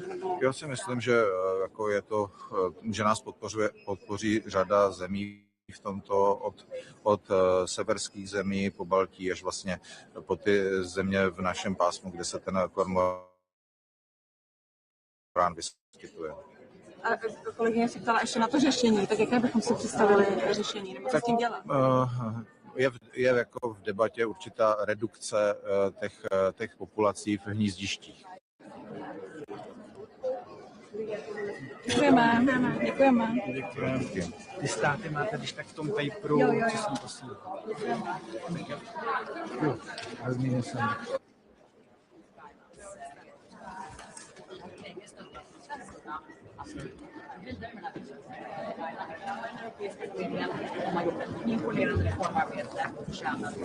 Hi, good morning. It's great to be here in Brussels again for the monthly meeting of the Agri-Fish Council. In a little over 1 month's time, Ireland will assume the presidency of the EU, something we've been working towards as a government for a very considerable period of time now. So I look forward to meeting with Commissioner Hansen and with colleagues across the Agri-Fish Council, where, during our presidency, Ireland will work with colleagues all across the council to deliver for our farmers and our fishermen and women and the rural and coastal communities on which they depend, to build a resilience, to support their incomes, and to build the sustainability of their future as well. Today will be a number of things to be discussed, including the Fertiliser Action Plan, enhancing our own resilience and our own production of fertiliser within the EU has to be a key priority, and reducing our dependency on imports. This is something that is really important, and Ireland will work both now and throughout our presidency on that plan and to make it impactful for our farmers and for food security. Similarly, trade will be discussed at this meeting, as it always is. Ireland notes the interim implementation of the Mercosur trade agreement. We look forward to the rigorous implementation of analysis and monitoring of the market impacts of this deal. And also very robust interventions in terms of the implementation of the safeguards where they're required. And we would hope and expect that similar monitoring will happen with other EU trade deals, including the EU-Australia trade deal, and the impact of trade deals like the UK is doing with Australia and New Zealand, and that they will be looked at in the whole. As a friend of cohesion when it comes to having a bigger EU budget and a budget that supports agriculture? Yes, and obviously during our presidency, the MFF will be a key part of the negotiations that Ireland will be looking to progress.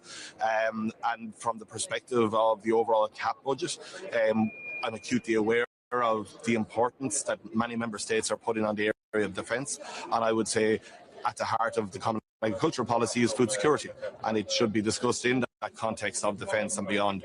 Building our resilience around food security, the same as energy security, is a key part of that. Is the action plan from the Commission enough to protect consumers? So what we have to do is protect our consumers, protect food security, protect our farmers. This is a very significant input costs for our farmers, and that challenge is there. And I think the fertiliser plan has a lot of detail. But I and my officials are working through, and I look forward to discussing it with colleagues and hearing their perspective on it today too. You mentioned boosting domestic production, but some member states are still calling for a reduction on CBAM for fertilizers. Isn't this working against it? So what I'm talking about is boosting the EU production.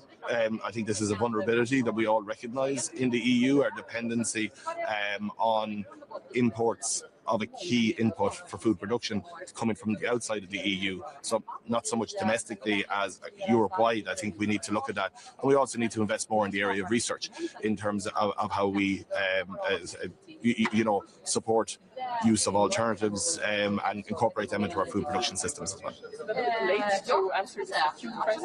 No, I believe we have short-term interventions that are there, and us in our Irish government, we have supported our farmers with the significant energy shocks around fuel prices, and we've been able to have that immediate intervention. But you also need medium to longer term interventions.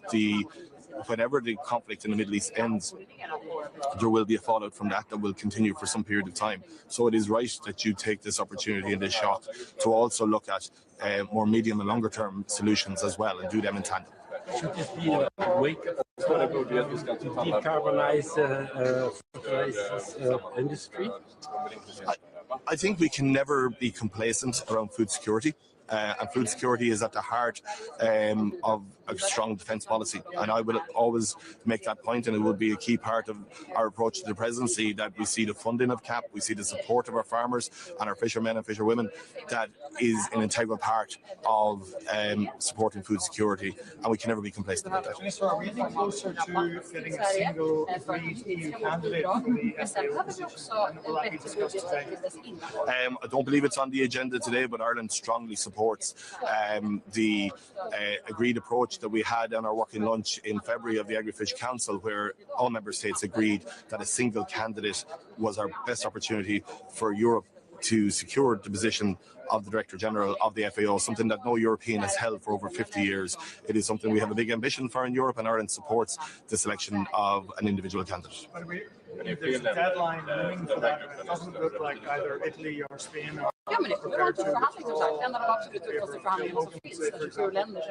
Well, obviously we in Ireland have a strong candidate in Phil Hogan, and Ireland's position has always been really clear. We agreed back in February that the best approach here is for all member states to agree one European candidate, and that would still be Ireland's position. Thank you. Minister, quickly, you are going to have the presidency, and the cost of the energy for farmers is becoming higher. How you see this issue is going to develop in the coming weeks? And concerning also the EU response, what should be done? Yes, cost of energy is a really significant impact for us, and we in Ireland have a fuel intervention, a support scheme for our farmers to support them in fuel in the short term. The discussion today will be around the fertiliser action plan and the importance of supporting our farmers for what is a key input and a very increased input cost for our farmers. And the fertiliser action plan is about identifying the increase in cost, but also supply into the future. I believe we need to look to enhance our production of fertiliser across the EU and not be as dependent on inputs, because it is, as part of that food security discussion, a key tenet of that.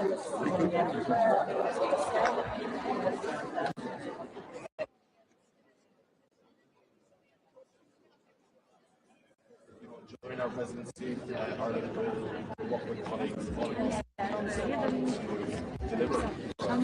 Dzień dobry. Możemy?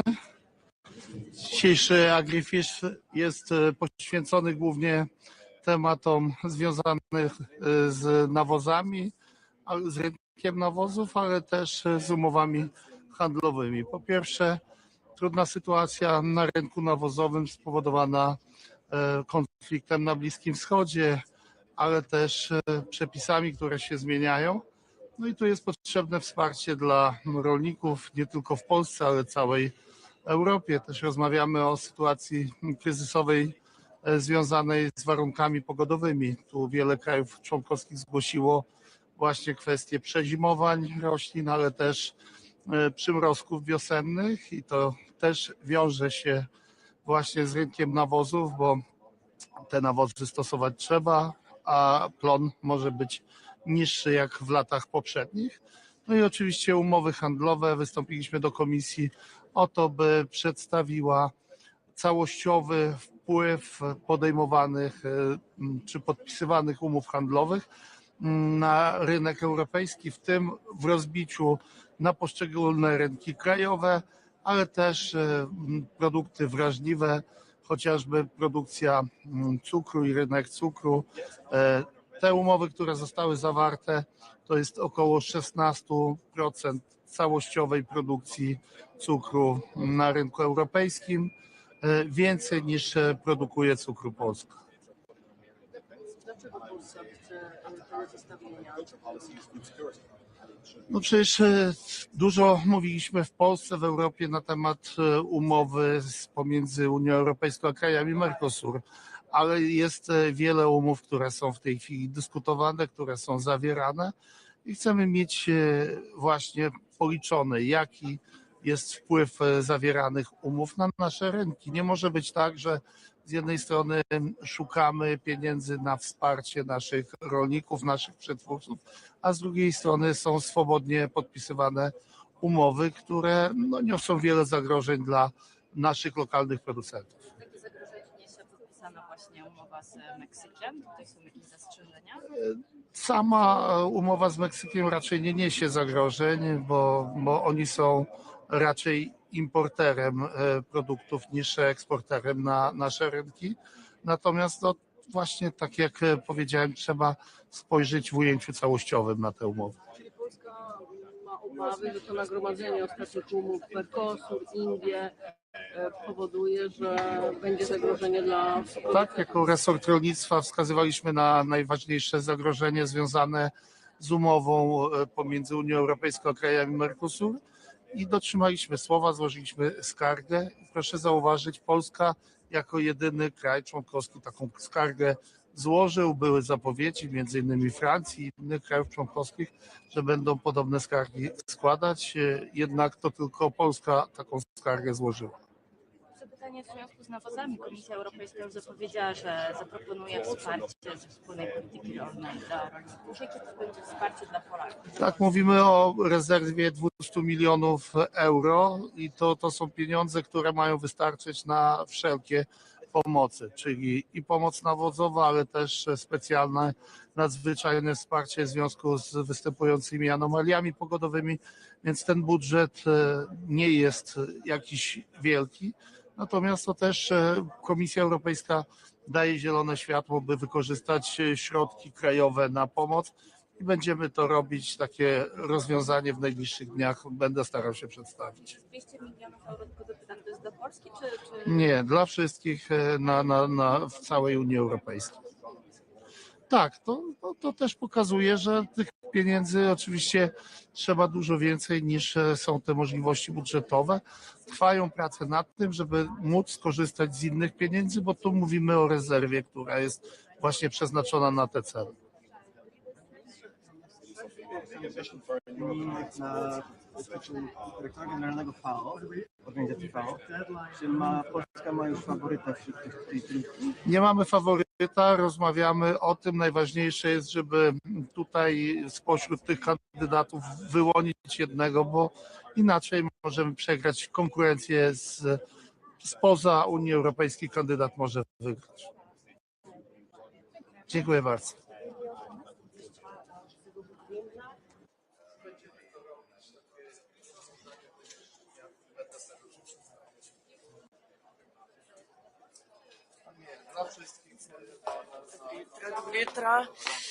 Dobro jutro, dober dan. Današnje zasedanje Sveta za splošne zadeve, ki se ga udeležujemo ministri in državni sekretarji za evropske zadeve, tokrat moje zadnje v tem mandatu.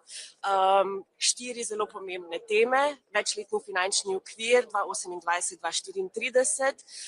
Če smo prejšnje zasedanje Sveta za splošne zadeve se pogovarjali o tem, kako se lahko Evropska unija bolje odziva na krize in naravne nesreče, glede fleksibilnosti in pa po drugi strani predvidljivosti večletnega finančnega okvira. Tokrat govorimo o tem, kako okrepiti konkurenčnost Evropske unije in zagotoviti polno izpolnjevanje načrta Ena Evropa, en trg. Za Slovenijo so ta stališča zelo pomembna. Prizadevamo si za ambiciozen večletni finančni okvir in pa predvsem, ker sta za konkurenčnost Evropske unije zelo pomembni tudi dve tradicionalni oziroma treaty-based politiki, kohezija in skupna kmetijska politika, se seveda zavzemamo, da je ta prvi steber čim večji, čim bolj ambiciozen in s tem tudi nacionalne alokacije. Nasprotujemo predlogu Evropske komisije, da bi znižala dohodke iz naslova carin. Trenutni predlog je iz 25 na 10%. Slovenija temu nasprotuje, ker ocenjujemo, da je za konkurenčnost Evropske unije zelo pomembna tudi dobro delovanje carinskih in davčnih institutov. S tem se seveda zagotovi tudi varnost vnosa dobrin v samo Evropsko unijo. Pod drugo točko bomo razpravljali seveda že naša stalna točka priprave na zasedanje Evropskega sveta, ki bo potekal 18. in 19. junija in se ga bodo udeležili evropski voditelji. Kot že naša stalna točka priprave oziroma v sklopu točke priprave na EUKO, pogovori o Ukrajini, kako še naprej podpirati Ukrajino v nasprotju z agresijo Rusije, in mogoče napredek tudi na širitvenem področju, kar se tiče Ukrajine. Seveda tudi situacija na Bližnjem vzhodu, kaj se dogaja z Hormuško ožino, to so te geostrateške in geopolitične teme, ki jih evropski voditelji vedno imajo. Kot prvič pa bodo evropski voditelji v sklopu večletnega finančnega okvira se prvič pogovarjali tudi o dejanskih okvirnih številkah. Danes razpravljamo tudi o partnerstvu med Evropsko unijo in Združenim kraljestvom. Kot veste, bo konec junija vrh EU Združeno kraljestvo. Ministri in državni sekretarji za evropske zadeve bomo opravili razpravo o tem partnerstvu. Mislimo, da je pomembno, pragmatično partnerstvo o nekem strateškem našem zavezniku. Seveda pa je ta odnos po Brexitu ponovno v oblikovanju, ponovno v nastajanju in tukaj ima Evropska unija do Združenega kraljestva nekatera pogajalska izhodišča, še posebej kar se tiče skupnega fitosanitarnega in sanitarnega območja, kar se tiče migracij, kar se tiče šolstva in sodelovanja Združenega kraljestva v recimo programih mobilnosti, izobraževanja mladih, Erasmus+. In kot zadnja četrta točka, še redna razprava v okviru rule of law oziroma vladavine prava, kjer tokrat obravnavamo 4 države, Francijo, Hrvaško, Latvijo in Italijo. A pričakujete dosti določo razpravo, spopad med tako imenovanimi prijatelji kohezije, ste med podpisniki, se pravi Slovenija, med podpisniki pisma in pa frugalci, se pravi skopuhi? Slovenija je skupaj z 16 drugimi, to se pravi 17 držav članic Evropske unije, prijateljic kohezije, je včeraj izdalo skupno stališče, pogajalsko izhodišče, ki smo ga pogajali več mesecev in kot naše skupno pogajalsko izhodišče naslovilo to na predsedstvo in na Evropsko komisijo. Nekaj naših stališč, ki jih je Slovenija sicer že izražala tako na Svetu za splošne zadeve kot v drugih okvirih. Mi si prizadevamo res za bolj ambiciozen večletni finančni okvir. Unija ima številne nove izzive, ampak ne smemo pozabiti na naše tradicionalne, to je kohezija in skupna kmetijska politika. Slovenija, občine, skupnosti so od večletnega finančnega okvira dobile številne dobre projekte in Slovenija se je v regionalnem smislu zelo razvila ravno zaradi teh politik. Recimo Slovenija podpira močno to, da bi se upočasnilo odplačevanje tega posojila v okviru nove EU Generation in pa da bi lahko najemali neke skupne dolgove Drži. Vsekakor pa tudi naše stališče je, da smo za ukinitev vseh rabatov, ki so trenutno deležne nekatere države. To seveda avtomatsko potem pripomore k večjemu oziroma več razpoložljivega denarja za ostale države članice. Kot sem že omenila, proti znižanju dohodka iz naslova carin in kar se tiče še recimo novih lastnih virov, ker moramo najti neko ravnotežje med prihodki in odhodki. Seveda smo odprti za nekatere druge, si pa želimo, da ETS, ki je eden glavnih prihodkov tudi za zelene politike, da ostane to v čim večji meri držav članic. Veliko tveganje za Slovenijo. Zdaj pač neto plačnice bodo seveda si prizadevajo za zmanjšanje, in to na drugi strani pomeni tudi manj sredstev, tudi na področju, ker že po osnovnem predlogu Slovenije ne kaže optimalno. Kje je to tveganje? Ne bilo resno, najbrž vizija in kaj bi to recimo v praksi pomenilo zmanjševanje tega predloga, ki je na mizi?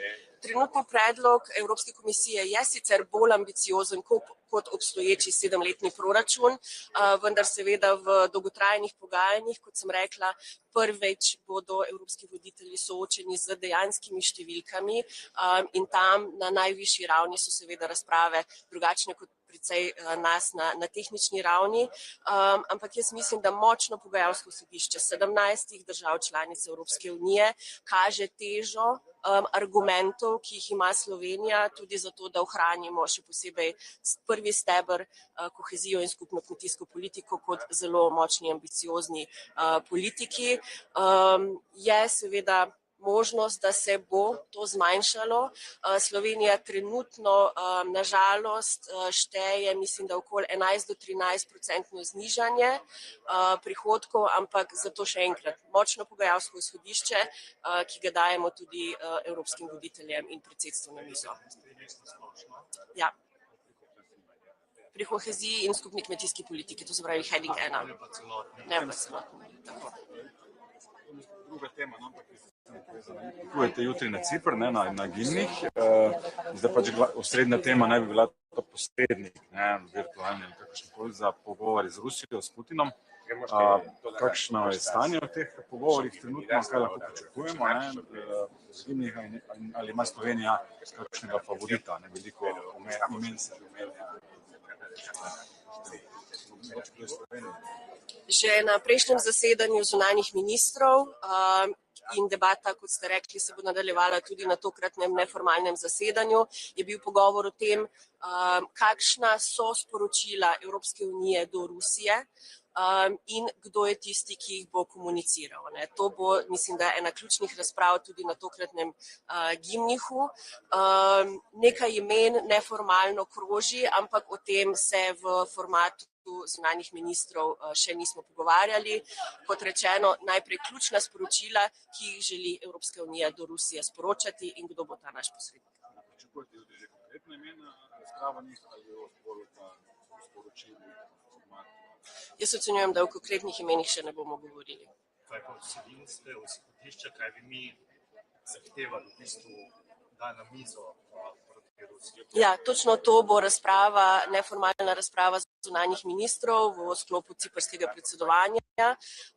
Sporočila Evropske unije se mi zdi do Rusije kot agresorja nad Ukrajino, mislim, da so bila precej jasna in v tem okviru se bodo verjetno tudi nadaljevala.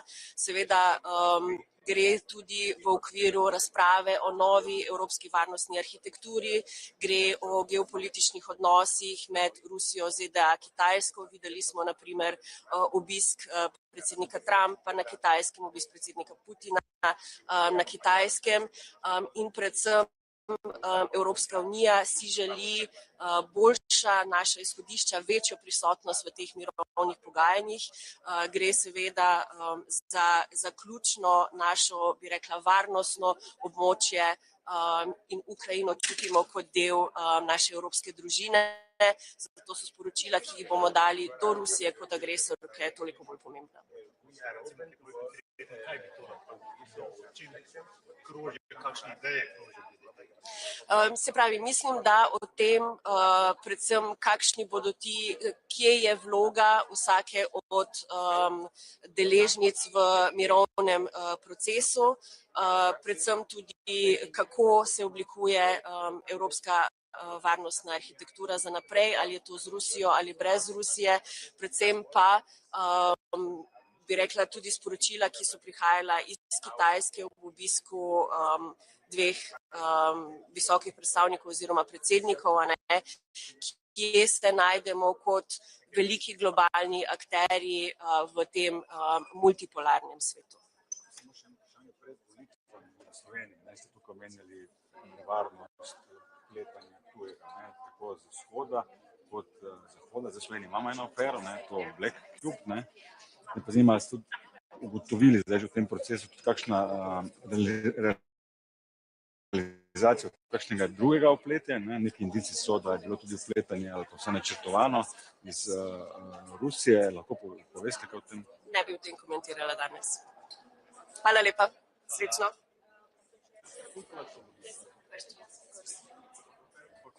Council, and we have talks that you should talk to Russia and even choose intellectual. Is it the time for that? This was already the discussion on the last Foreign Ministers Council. We will continue this debate also at Gimnich on Cyprus. First, it is important that all the member states decide on what are the common messages that we want to pass on to Russia, and who will this person be. The discussions are still ongoing. I think it is important that European Union as a global player has this power to convey our strong messages when it comes to Russia as an aggressor towards Ukraine. And the last thing is about also the war in the Middle East. In certain point, the EU will engage concerning lifting the sanctions on Iran.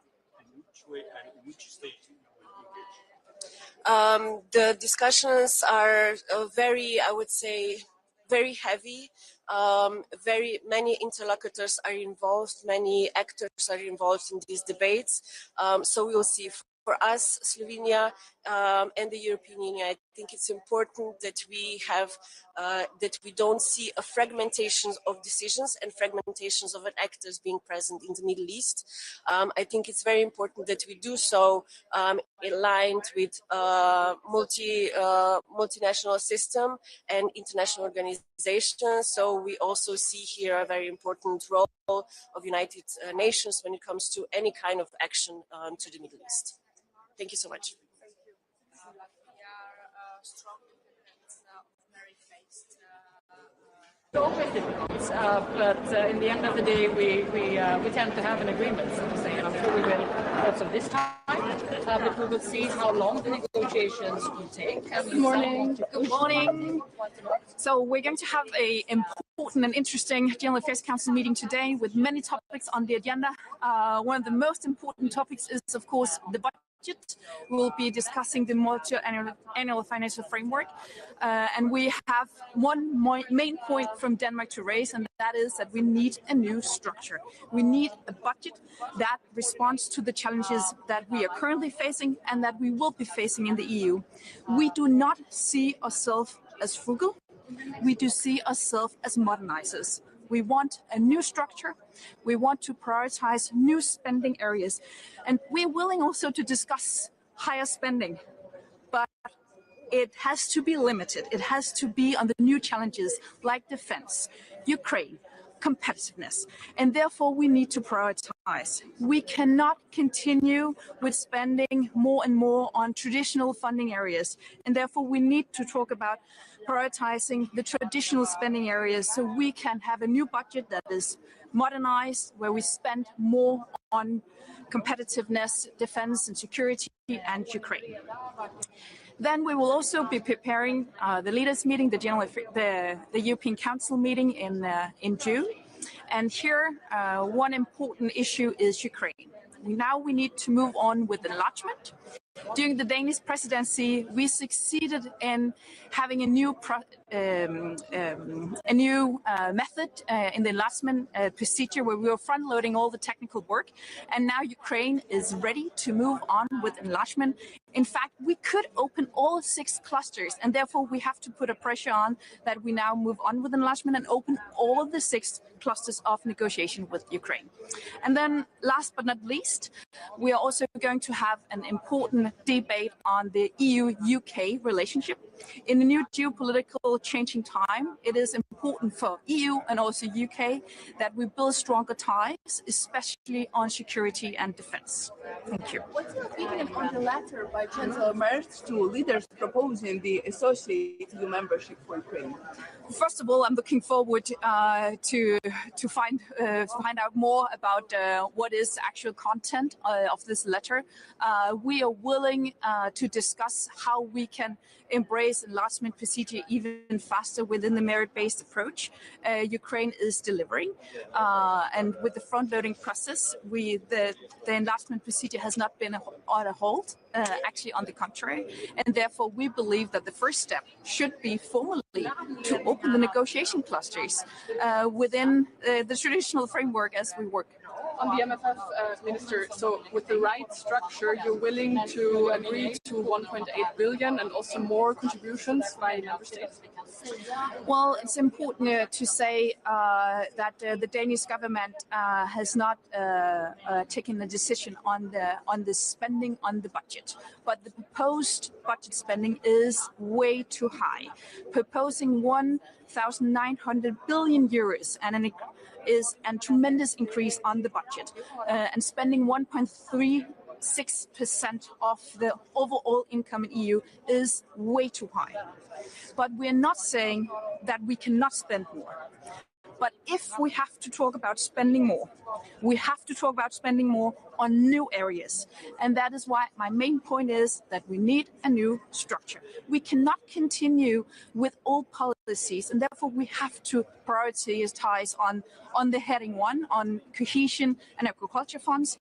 We need to spend more on defense, security, Ukraine, competitiveness.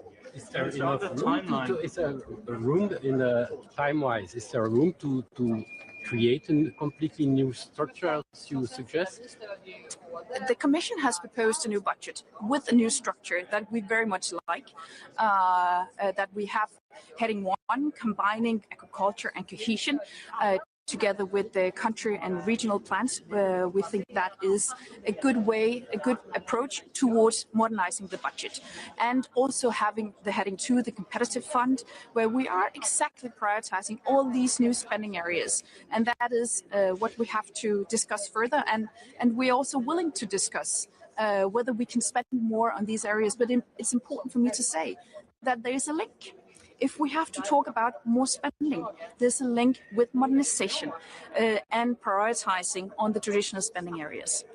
Minister, just about the timeline to get a deal. I mean, initially it was thought there'd be a push to agree a council position by the end of the year. I mean, now there's some talk that mightn't happen until after the French elections. Is that quite a truncated time, or quite an extended timeline for delay? Well, the timing of the negotiation is not at all focused currently. We prioritize quality over speed. Ja, selvfølgelig. Hej. Godmorgen. Vi vil selvfølgelig også gerne dykke ned i blandt andet de her budgetforhandlinger, som I jo lidt tager hul på i dag. Nu hører vi dig sige, hører også fra din svenske kollega, at I taler om modernisering, og måske ikke så meget om det her med at spare, som lidt har været måske det, man har talt om tidligere. Kan du prøve at sætte nogle ord på det på dansk? Hvad mener I med det? Hvad mener du med det? Jo, altså også som vi sagde under det danske EU-formandskab, vi ser os ikke som en del af sparebanden. Og vi er sådan set også villige til at diskutere, om budgettet skal være højere, om der er noget, der er behov for at bruge flere penge på. Men det vi også siger meget klart, det er, jamen så bliver det nødt til at være noget, hvor vi rent faktisk får yderligere værdi ud af det, og hvor det rent faktisk svarer på de udfordringer, som EU står overfor. Og det er, som jeg sagde her også, det er sikkerhed, det er forsvar, det er Ukraine, det er konkurrenceevne, og det er det, vi gerne vil diskutere, om vi kan bruge yderligere penge på. Og derfor bliver man også nødt til at have en diskussion omkring prioritere. Og vi bliver nødt til at diskutere mere åbent, at vi så også skal nedprioritere andre traditionelle områder som landbrugspolitik og samhørighedspolitik. Men hvordan ser du på den diskussion? Fordi den tager jo så med ind i diskussioner også med de andre EU-lande, dem der traditionelt modtager flere penge fra budgettet, end de selv spytter i budgettet. Plus I har nogle forhandlinger, der også venter med Europaparlamentet. Der er nok ikke nogen tvivl om, at det bliver nogle meget svære forhandlinger, så hvor kan du se måske common ground, hvor kan du se et kompromis lande i alt det her? Jeg ved godt, det er tidligt, men hvordan ser du det? Det er meget tidligt at begynde at tale om kompromiser, men jeg tror, det er ret åbenlyst, at budgetforslaget er for stort for de fleste. Der bliver lagt op til at spendere langt mere end tidligere. Også meget mere, end hvad rigtig mange lande overhovedet har mulighed for at spendere. Samtidig er der så også kommet et nyt forslag til en ny struktur, som vi sådan set er meget glade for. Og det er også derfor, vi siger, at vi kan sådan set godt tale om, vi skal prioritere lidt mere, altså om der er noget, vi rent faktisk skal bruge lidt flere penge på, men så bliver det altså de her nye tiltag, det bliver den her nye struktur, og det er derfor, vi også siger meget tydeligt, at der er et link. Altså vi kommer ikke til at tale om, at budgettet skal være højere, hvis ikke også der kommer en ny struktur. Hvor skal pengene komme fra? Fordi vi har jo en diskussion nu, hvor der er nogen, der siger, vi har ikke råd til at betale så meget for statsbudgetter. Der er nogen, der siger, at vi skal have nogle nye indtægter selv, og der er dem, der siger, at vi skal lade være med at betale coronalånet af efter den aftale, som vi lavede, da vi lavede den sidste indtægt. Hvad siger du? Som vi også hele tiden har sagt, altså, så bliver vi jo nødt til at tilbagebetale det lån, der er optaget under corona. Ja, det har vi sagt hele tiden, men det er jo helt rigtigt, som du også siger, der er rigtig mange lande, der har svært ved at betale mere. Og derfor bliver vi nødt til at tale om, hvordan er det så, vi kan finde pengene til det, vi rent faktisk gerne vil. Og det dur ikke, at man så bare skærer ned på det, vi kalder heading 2 og heading 3, altså de her nye prioritetsområder. Vi bliver også nødt til så at skære ned på de traditionelle udgiftsområder, som samhørighed og landbrugspolitik. Altså, skal kommissionens forslag, skal det ned? Ja, kommissionens forslag er, som jeg også sagde herovre, det er meget højt, og også langt højere, end mange medlemslande overhovedet kan betale. Det betyder ikke, at vi nødvendigvis kommer helt ned på, hvad det eksisterende budget er, og vi har sådan set også sagt fra dansk side, at vi er også villige til at tale, om man skal bruge flere penge.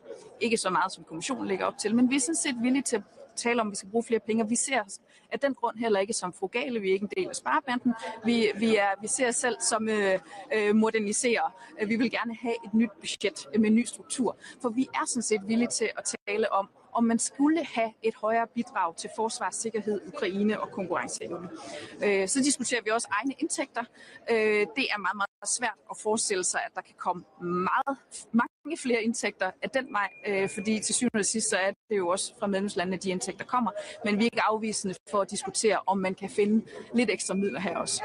Nogle af de nye indtægter, der ligger på bordet, som du kan se Danmark i, altså som ikke kan acceptere, at de ryger i EU-kasserne i stedet for? Ja, men altså eksempelvis CBAM kan man jo godt diskutere, men det er måske begrænset, hvor mange ressourcer, der kommer fra det. Men så ligger der jo forslag omkring det her core, meget hård virksomhedsbeskatning, som vil hæmme vores konkurrenceevne. Det er vi modstandere af fra den side. Er Danmark klar til selv at lægge flere penge i budgettet, hvis det går til det rigtige? Jamen det er det, vi siger, at vi er sådan set villige til også at diskutere højere medlemsbidrag, hvis det går til det rigtige, og hvis vi får en ny struktur, hvor vi rent faktisk også er villige til at prioritere. Og det betyder altså, at man skal prioritere på de traditionelle udgiftsområder som landbrug og samhørighed, for så at finde penge til de områder, hvor vi bliver nødt til at bruge nogle flere penge på, altså konkurrenceevne, forsvar og sikkerhed, de områder, jeg nævnt. Og hvis det er den præmis, så er vi villige til at diskutere, om der er noget, man kunne bruge flere penge på. Men det er vigtigt fra dansk side at sige, at de her to ting kommer sammen. Hvis ikke vi får en ny struktur, hvis ikke vi prioriterer på de traditionelle udgiftsområder, så kan vi ikke acceptere, at man skal bruge yderligere penge. Det er også en foretrukket model over for eksempel et nyt fælles lån til at finansiere for eksempel forsvar eller konkurrenceevne, som jo andre lande har foreslået. Jamen, vi har jo også stillet os skeptisk over for fælles lån, men har, ligesom vi også siger, med tilgang til budgettets størrelse, at det kan vi godt være villige til at diskutere, men når vi taler fælles lån, så er det bare vigtigt at sige, at det skal jo ikke bare gå til, at man kan spendere yderligere på de traditionelle områder, så skal det være afgrænsede områder.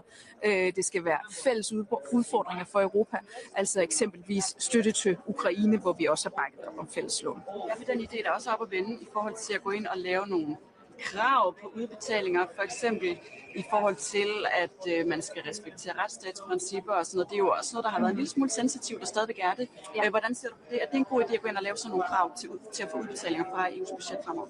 Det er en rigtig god idé, og Danmark er blandt de lande, der stærkt advokerer for at forstærke den her konditionalitetsmekanisme, og det bliver der sådan set også lagt op til fra kommissionens side, at der kommer en stærkere konditionalitetsmekanisme på hele det her heading 1, så det er sådan set både landbrugsmidler og samhørighedsmidler, og vi har jo kunne se, at det virker. Det er et af de mest effektive værktøjer, vi rent faktisk har fra EU's side for at overholde retsstaten. Vi har set det med valget i Ungarn, hvor den nye ledelse er gået til valg på, at man gerne vil have pengene tilbage fra EU, de penge, der er holdt tilbage, og det betyder, at man nu bliver nødt til at lave retsstatsreformer, så man rent faktisk lever op til helt grundlæggende demokratiske spilleregler. Og det kunne vi godt tænke os at styrke, så det gælder flere områder af budgettet. Du nævner Ungarn. Det er jo lidt dem, vi venter på i forhold til udvidelsesprocessen. Hvad er din forventning til, hvad der kommer at ske her over de næste par uger i forhold til at tage konkrete skridt? Nu er der jo kommet en mere pro-europæisk regering fra Ungarns side, og det er vi enormt glade for. Det er godt for Europa, det er godt for Ungarn, og jeg forventer helt konkret på Ukraine, at vi nu kan komme videre. Altså vi har under det danske formandskab kommet med den her nye tilgang, hvor vi frontloader alt det tekniske arbejde. Et resultat, som vi er enormt stolte af, for det har betydet, at hele processen sådan set ikke er stået stille, men vi har fortsat, og ukrainerne er fortsat med at reformere, og medlemslandene, i hvert fald de 26 andre medlemslande, har været enige på den tekniske fremgangsmåde, og det betyder jo også, at nu er der sådan set ikke noget, der venter, og vi bør bruge den her lejlighed til, så rent faktisk at få åbnet alle de her 6 forhandlingskapitler eller clusters. Min ungarske kollega i dag, at det simpelthen det er nu bliver vi nødt til at... Et signal, jeg vil sende til hele rådet, at nu er det på tide, at vi får åbnet alle clusters, så alt er åbent, og ukrainerne kan fortsætte med at reformere, og vi kan hjælpe dem. Det skal komme bare et enkelt, måske i hvert fald til start, i hvert fald ikke ved dem alle sammen. Ja. Hvad er... Hvorfor siger du dem alle sammen? Jeg hører også, at der er forventninger om, at vi kan åbne kloster 1 juni måned, men vi bør kunne åbne alle klosters hurtigst muligt, fordi vi har jo lavet den her frontloading-tilgang, hvor vi frontloadede 3 kloster under vores formandskab, og kyprioterne er fortsat med de sidste 3. Og derfor er vi sådan set på det tekniske klar til at åbne. Ukrainerne er klar, og vi bør også være klar. Det samme gælder for Moldova. I forhold til Ukraine, bare lidt sidste spørgsmål. I forhold til Ukraine, så har vi netop haft det her meget opsigtsvækkende brev fra kansler Merz, hvor han siger, at måske er det ikke en god idé med et fuldt medlemskab. Han nævner sådan associate membership, altså en form for tilknytning, som ikke giver fuld stemmeret, ikke giver adgang til budgettet osv.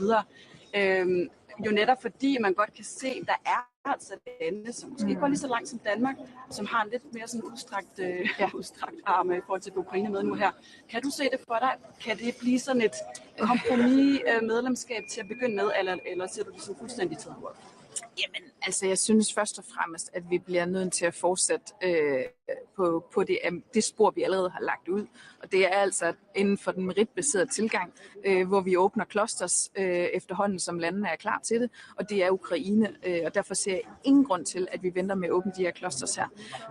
Så kan vi godt diskutere, om vi på en eller anden måde kan accelerere processen, men det bliver nødt til at være inden for den meritbaserede procedure. Og det bliver også nødt til at være med et perspektiv om, at Ukraine bliver fuldt og helt medlem.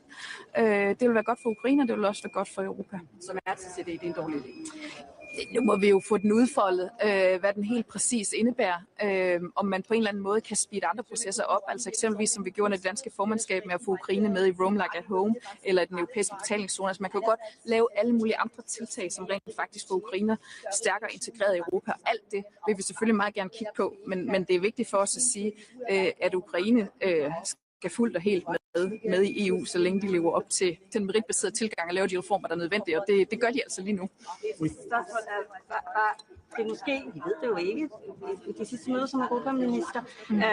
Tænker du, der skal være en europaminister også fremover? Jamen, det kan meget vel være mit sidste møde som europaminister i denne her omgang. Jeg vil sådan, min egen personlige holdning vil jeg sige, at jeg håber, der kommer en europaminister. Jeg har set det som enormt værdifuldt for den europapolitiske debat, også derhjemme, for at få bredt den ud, og sådan set også i forhold til at varetage Danmarks interesser i Bruxelles. Det er vigtigt, at der er et stærkt politisk fokus på det, både her, men sådan set også derhjemme. Jeg synes, det har givet rigtig god mening at have haft en europaminister, så det håber jeg, at en kommende regering vil fortsætte med. Men, og det sagde vi jo også fra venstre side, da vi lavede regeringsblokaden tilbage i august 2024, at det skulle ses som en permanent post. For Venstre har det længe været en mærkesag, at vi vil have en permanent europaminister, for det mener vi, at tiden er til. Europapolitik fylder langt mere, end det gjorde tidligere, og det kan vi også bare se i de diskussioner, vi har nu omkring budgettet, at vi begynder at tale forsvar, sikkerhed og alle mulige andre områder, hvor EU er vigtigt for os. Minister, we see some tensions around the green. We see some tensions around the Greenland. Is it a countdown issue? Das bedeutet weniger Bürokratie, das bedeutet auch, dass wir leistbare Energie.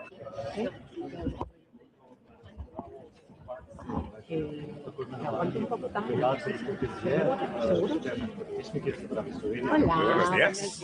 Encantado de veros. Buenos y soleados días en Bruselas.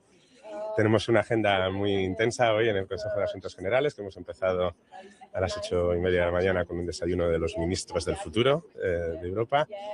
La agenda hoy está centrada, como sabéis, en la preparación preliminar del Consejo Europeo, un punto sobre el marco financiero plurianual, un almuerzo sobre las relaciones con el Reino Unido y el punto habitual sobre Estado de Derecho. Me detengo particularmente en la preparación preliminar del Consejo Europeo, que va a estar centrado, como siempre, en los temas de política exterior, a los que se referirá el ministro Álvarez cuando asista esta semana al GIPNIC.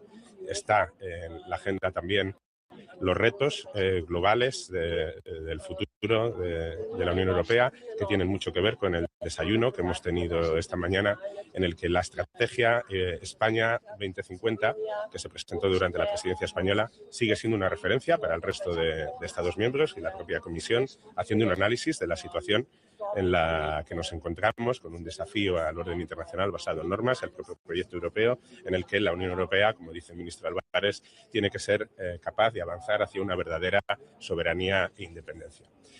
También me refiero al otro gran punto del Consejo Europeo, que será el marco financiero plurianual, que va a tener un punto específico en este Consejo de Asuntos Generales, donde estamos celebrando, como habréis visto en prensa, cerramos ayer, el grupo de los 16 Estados miembros, amigos de la cohesión.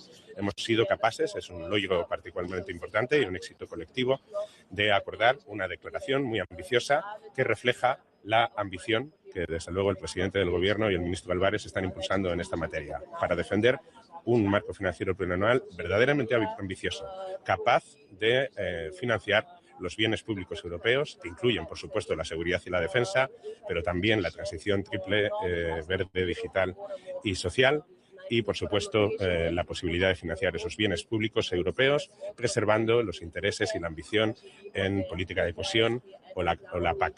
Pero lo que es particularmente exitoso para España de esta declaración es que esta declaración hable de cómo vamos a conseguir ese nivel de ambición que persigue y que en el caso de España situamos en el 2% del PIB. Y el cómo vamos a lograr esa ambición se basa en estar abiertos, como dice esta declaración de estos 16 Estados miembros, a considerar los recursos propios, pero también hablando de un repago gradual de la deuda de Next Generation EU y también de la emisión de deuda conjunta, algo que sabemos que muchos Estados miembros han hecho un esfuerzo para acomodar en esta declaración, pero que es evidente que es la respuesta a cómo situar el marco financiero plurianual al nivel de ambición que necesita la Unión Europea. El resto de la agenda del Consejo de Asuntos Generales va a estar centrada en un almuerzo sobre las relaciones con el Reino Unido, en el que España está liderando y acompañando estos esfuerzos por el reset de las relaciones con el Reino Unido, y queremos avanzar en todos los ámbitos, de manera muy importante, algunos de los ejemplos de gran interés español es el tema de la movilidad juvenil, que va a estar encima de la mesa, y finalmente tendremos, como sabéis, el punto habitual de Estado de Derecho, con 4 Estados miembros, que es un ejercicio al que dedicamos especial atención durante la presidencia española. Al final del Consejo de Asuntos Generales, finalmente tendremos una nueva conferencia intergubernamental con Albania, que es un paso importante en el que Albania va a seguir avanzando en su camino europeo y que está muy relacionado con las posiciones ambiciosas que España hace acompañando el proceso de ampliación con todos los candidatos. ¿Cómo ve España las propuestas del canciller alemán de crear un estatus de miembro asociado para Ucrania y de dar un acceso privilegiado a los Balcanes en el mercado interior? Creemos que todas las propuestas son bienvenidas a la hora de reflexionar sobre el momento en el que se encuentra la ampliación, pero estamos en un momento en el que se trata de trasladar ese imperativo que tiene la Unión Europea, estratégico a nivel de inversión, que tiene la Unión Europea, estratégico a nivel de inversión, de estabilidad en nuestra vecindad, de acompañar, basado en un proceso de méritos, a Ucrania, pero también a Moldavia, por supuesto a Montenegro y Albania, al resto de candidatos en este proceso de ampliación. Y lo que es útil de este periodo de reflexión que muchos Estados miembros estamos abordando es el que también reflexionemos de cuáles tienen que ser las reformas que la Unión Europea tiene que realizar para estar preparado para esa gran ampliación. Una pregunta sobre el MFF. En las últimas semanas hemos conocido o ha saltado la polémica sobre el uso de fondos europeos para gasto corriente o pensiones. España está pidiendo alargar los plazos de devolución de deuda dentro del debate del MFF. ¿Cómo puede afectar o debilita la posición de España este hecho de cara a las negociaciones de estos meses? Yo creo que la posición española sobre el marco financiero plurianual, que es de claro liderazgo, no hay ningún otro Estado miembro que defienda una mayor ambición para el marco financiero plurianual, es muy fuerte porque el contexto internacional está pidiendo ese nivel de ambición. Y es muy sólida y creíble porque al mismo tiempo que reconocemos cuáles son los desafíos, proponemos también las soluciones. Por eso estamos muy satisfechos que hoy, junto a otros 15 Estados miembros, y pronto seremos más, al terminar la presidencia chipriota, nos sentimos muy acompañados en ese diagnóstico de que la deuda conjunta y el repago gradual del Next Generation EU va a jugar un papel para tener más margen para afrontar esa ambición. Para nada. What's been good regarding the letter by Chancellor Merz proposing the associate EU membership? Yeah, I had this question before. I'm happy to reply in English.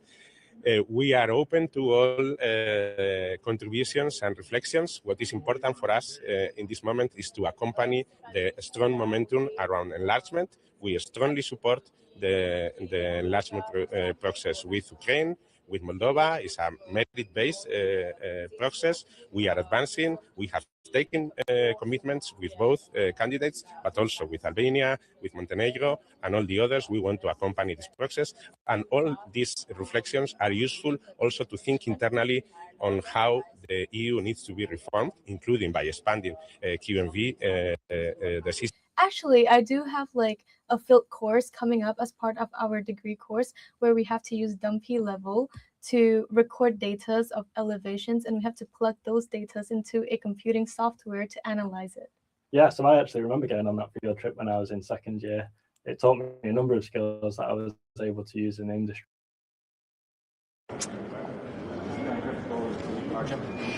Dobré ráno všem. Jsme tady před Radou ministrů pro všeobecné záležitosti, která dnes má na programu přípravu Evropské rady, víceletý finanční rámec a některé další body. Potom později bude také mezivládní konference s Albánií.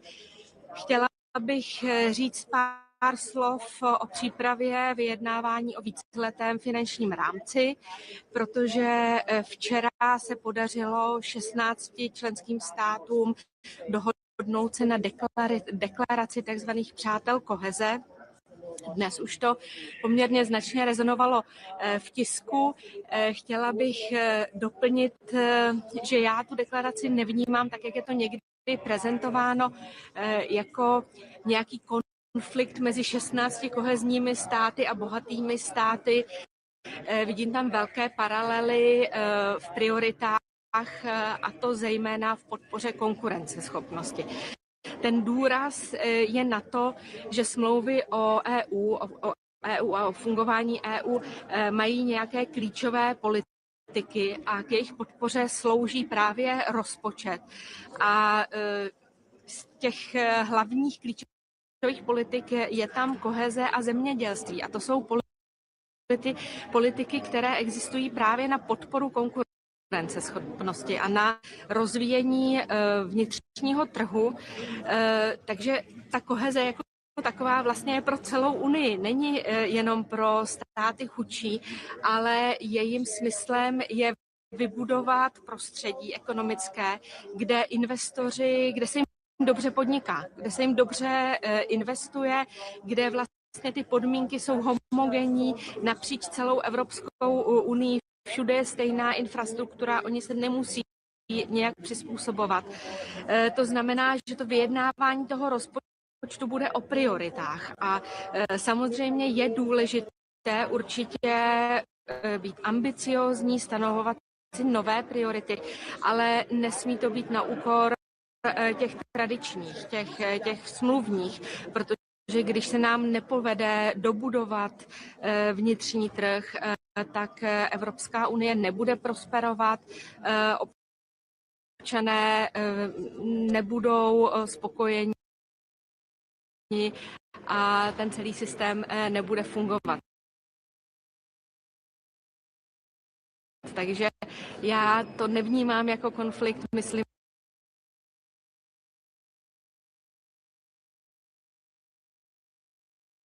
že samozřejmě můžou ty priority být posunuté, ale nakonec lídři musí se na tom dohodnout a myslím si, že klíčovou prioritou musí být konkurenceschopnost a ta je stejná jak pro kohezní státy, tak i pro ty frugály. Děková mě zaujalo v tom non-paperu, že ty státy tam konstatují, včetně nás, že jsme otevřeni nové společné půjčce a zároveň i novým zdrojům. Tak to zní trochu jako změna pozice České republiky, tak jak byla dosud. Myslím si, že to není změna pozice. Musíme si uvědomit, že je to deklarace 16 států, kde když bychom se podívali na ty národní pozice, tak jsou poměrně rozrůzněné. Tohleto vyjednávání je o kompromisu, musí se tam objevit prostě priority všech států. Je tam přesně uvedeno, že vlastně ty cizí zdroje a nové vlastní zdroje by měly být zvažovány, což vlastně bude na úrovni lídrů, určitě budou zvažovány a je to férové, aby byly zvažovány, když prostě si o to tolik států říká. No a uvidíme, jak vlastně se ty argumenty různých států potkají. Česká republika z hlediska vlastních zdrojů jednoznačně bude podporovat zdroj zejména na bázi národního důchodu, protože z hlediska efektivity vlastně na nás dopadá nejvýhodnějším způsobem. Ale jak říkám, vyjednávání o rozpočtu je kombinací 27 národních pozic. Tady jsme zkombinovali 16 a takhle to dopadlo. Jsme s tím OK. Myslíme si, že je to vybalancované. A ta nová společná půjčka, to je něco, čemu bychom tady už byli nově otevření? Ta nová společná půjčka si myslím, že tam je velice důležité to slovo, že má být zvažována. Musí být zvažovány parametry. Já osobně si myslím, že i když se podívám na to, co říká smlouva o fungování o EU, o cizích zdrojích, tak myslím si, že půjčka jako obecný zdroj v rozpočtu je obtížná, protože smlouva stanoví poměrně přísné podmínky. Pokud bychom se bavili o dluhových nástrojích typu například SAFE, nebo jsme viděli v minulosti share, kdy vlastně mám přesně specifikovaný ten krizový účel a to vlastně jakým způsobem potom se na tom členské státy podílejí. Myslím si, že to může fungovat za určitých okolností, ale skutečně musíme se pečlivě dívat do smlouvy, co je tam napsáno, za jakých podmínek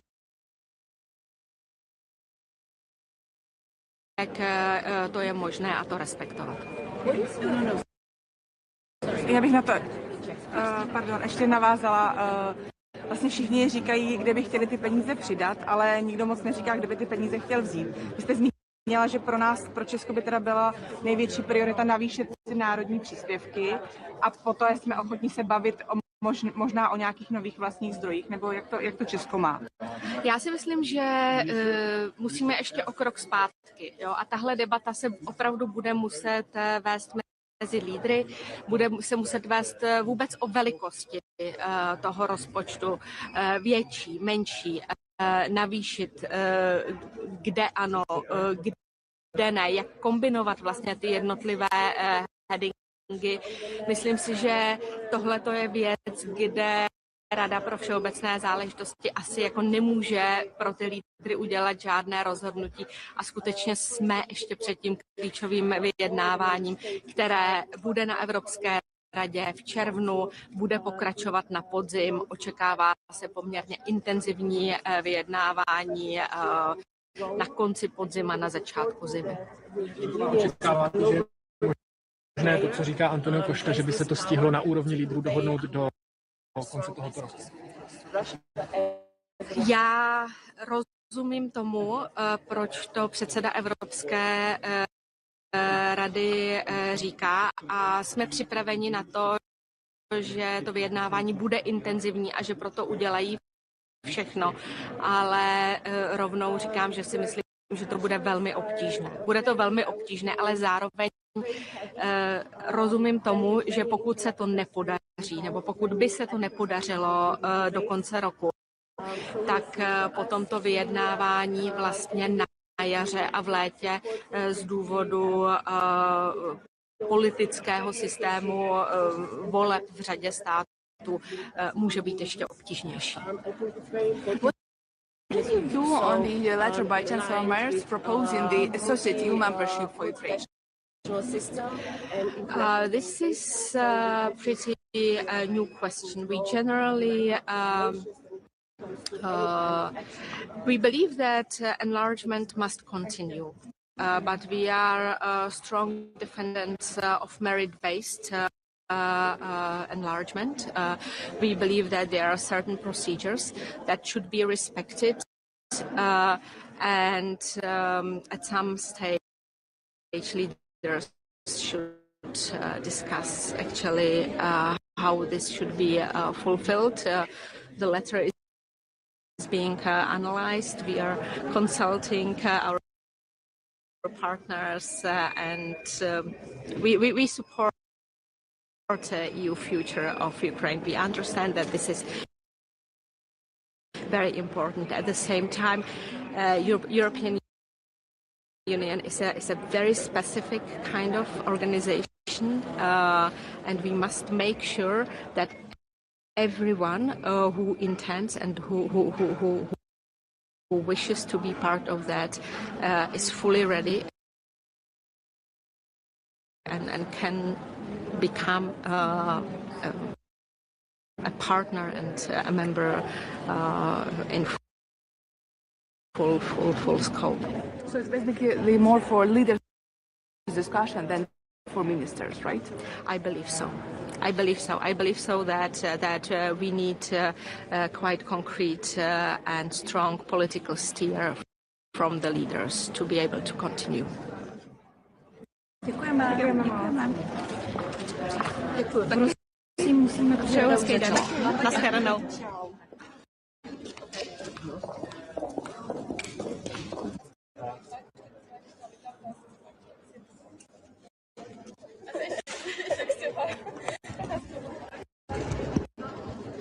Good morning for everyone.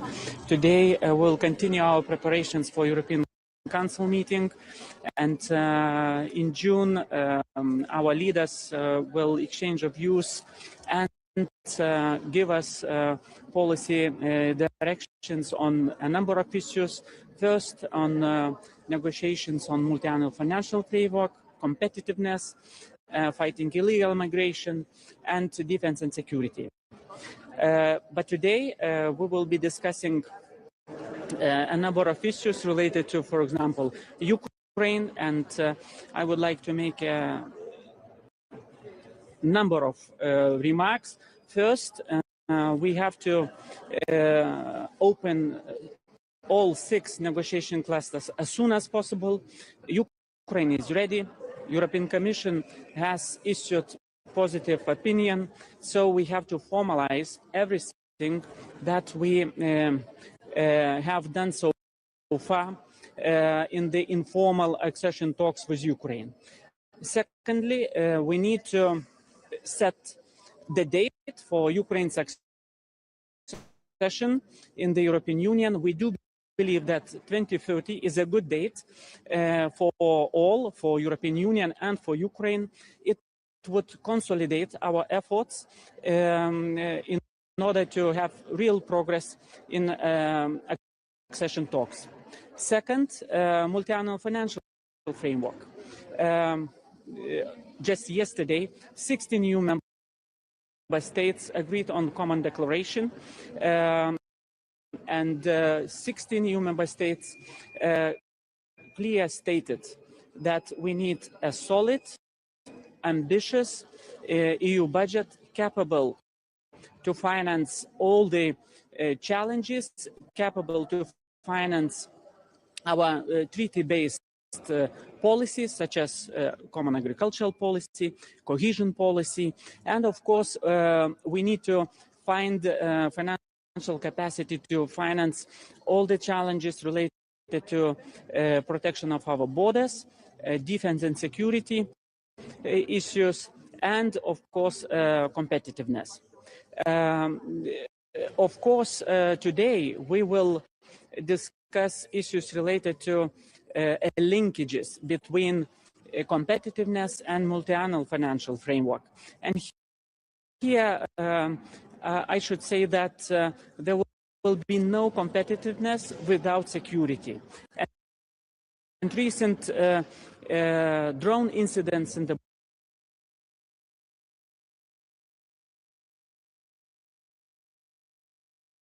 Baltic states showed the importance of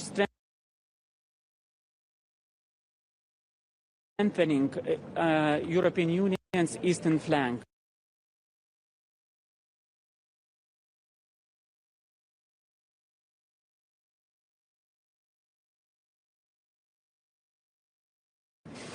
This is why all the specificities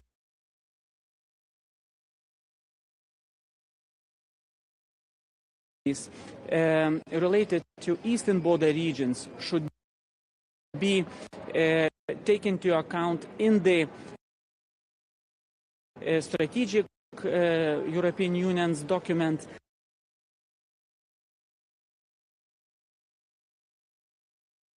documents and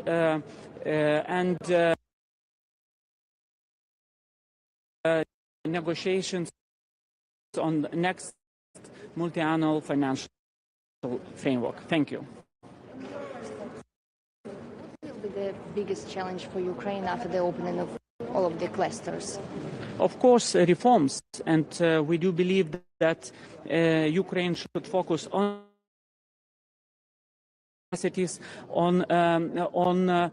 very concrete deliverables, showing the progress, showing the efforts in fighting in all the challenges that Ukraine is facing currently inside public administration.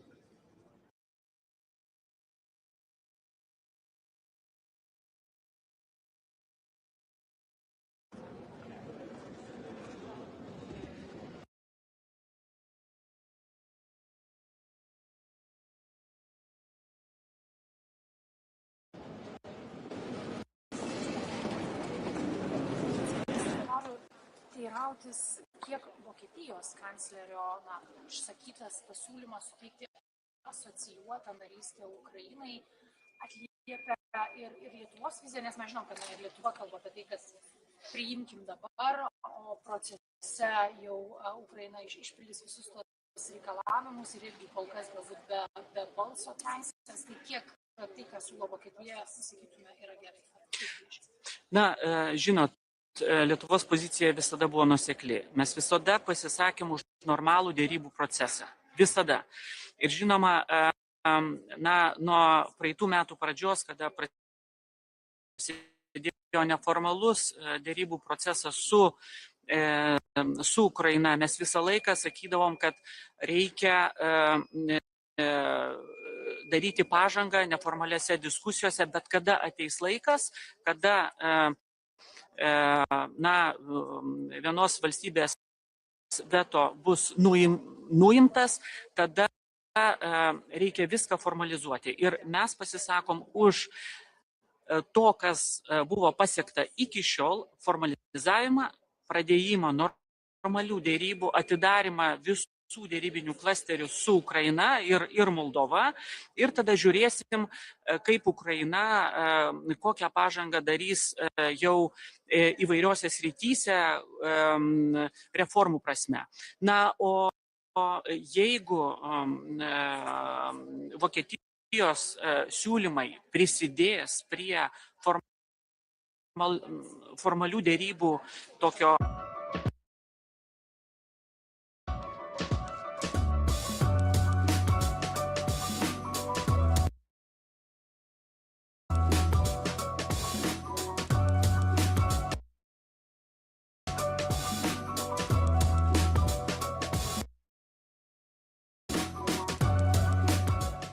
sakydavom už tai, kad na,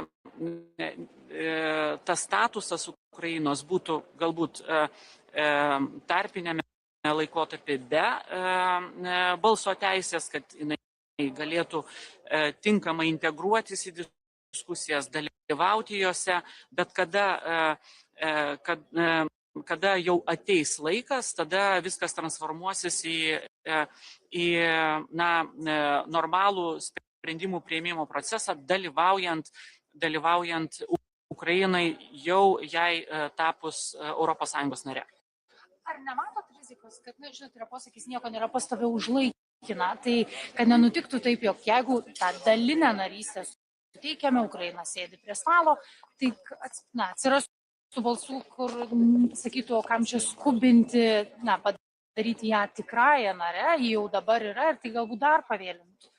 Na, tikrai mes laikomės požiūrio, kad na, turėtume vengti tokios situacijos dirbtinio laiko užtęsimo, jeigu Ukraina pasirodytų, daro reformas, uždarinėja dėrybinius skyrius,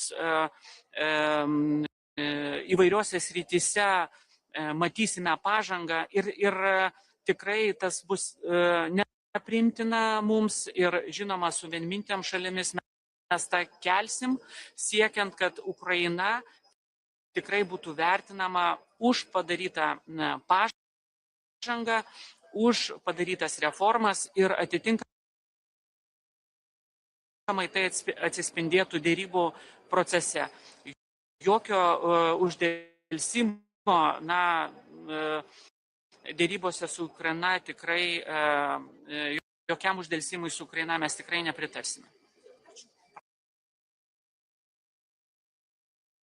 Prašom.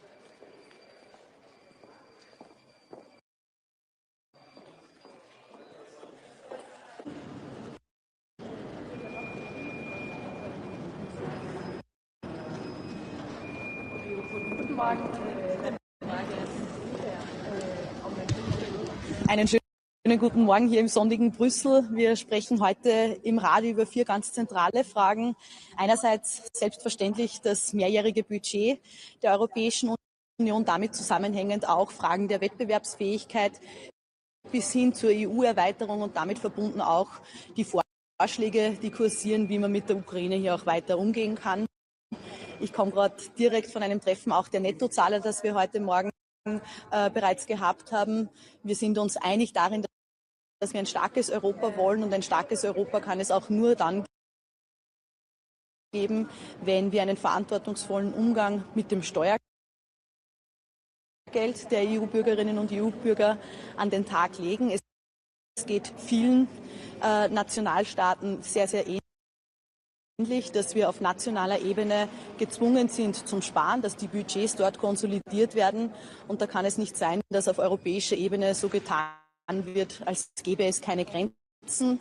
Das Volumen ist klar zu hoch im angeschlagten mehrjährigen Budget der Europäischen Union. Wir brauchen hier klare Prioritäten. Wir brauchen hier auch mehr Effizienz und vor allem einen Fokus auf die Bereiche, wo wir einen tatsächlichen Mehrwert für die EU, für die Bürgerinnen und Bürger hier auch daraus ziehen können. Das sind insbesondere auch aus österreichischer Perspektive die Bereiche Forschung, Bildung, Erasmus Plus beispielsweise ganz konkret, selbstverständlich die Wettbewerbsfähigkeit, aber auch Wettbewerbsfähigkeit, wenn es um die Landwirtschaft geht, und damit verbunden auch den ländlichen Raum, die Regionen in Europa.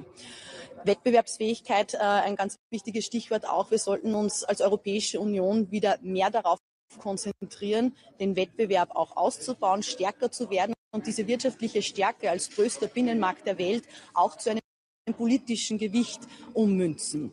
Und das bedeutet weniger Bürokratie, das bedeutet auch, dass wir leistbare Energiepreise nicht nur für Haushalte, sondern auch für Unternehmen forcieren sollten, dass wir hier genauso auch auf die Industrie einen Fokus legen und schnellere Verfahren innerhalb der Europäischen Union ermöglichen. Es geht um Glaubwürdigkeit in diesem Bereich, und hier können wir durchaus selbstbewusster auftreten. Wir sind Teil des größten Binnenmarktes der Welt, und das sollte uns eben auch dieses notwendige weltpolitische Gewicht verleihen. Glaubwürdigkeit, ein letzter Punkt noch. Glaubwürdigkeit steht auch im Zentrum, wenn es um die EU-Erweiterung geht.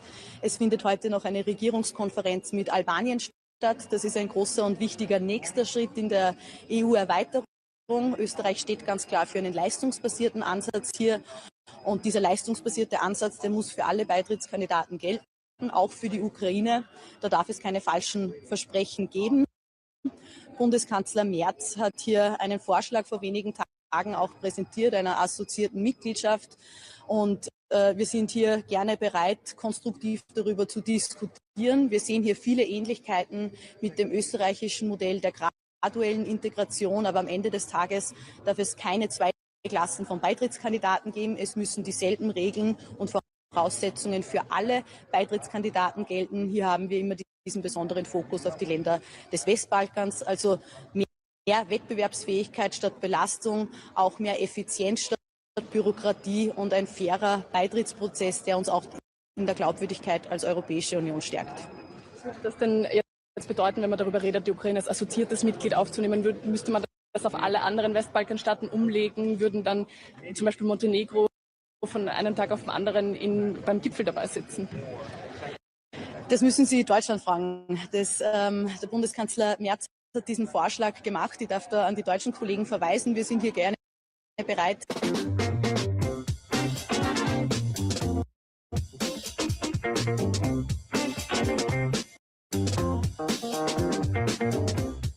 Union sein kann, und andere müssen jahrzehntelang am Beitritt arbeiten. Es kann immer nur Fortschritte im Beitrittsprozess auch geben, wenn im Gegenzug Reformen passieren. Und ich glaube, diese Reformen, die braucht es nicht nur in den Beitrittskandidatenländern, sondern auch auf europäischer Ebene. Die Ukraine jetzt rasch alle Cluster geöffnet werden?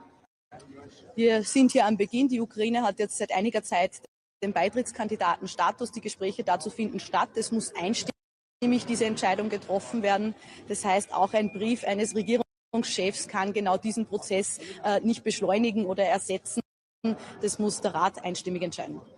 Erlauben Sie noch eine Frage zur Ukraine. Wir haben am Wochenende massive Angriffe gesehen, auch mit einer neuartigen Rakete.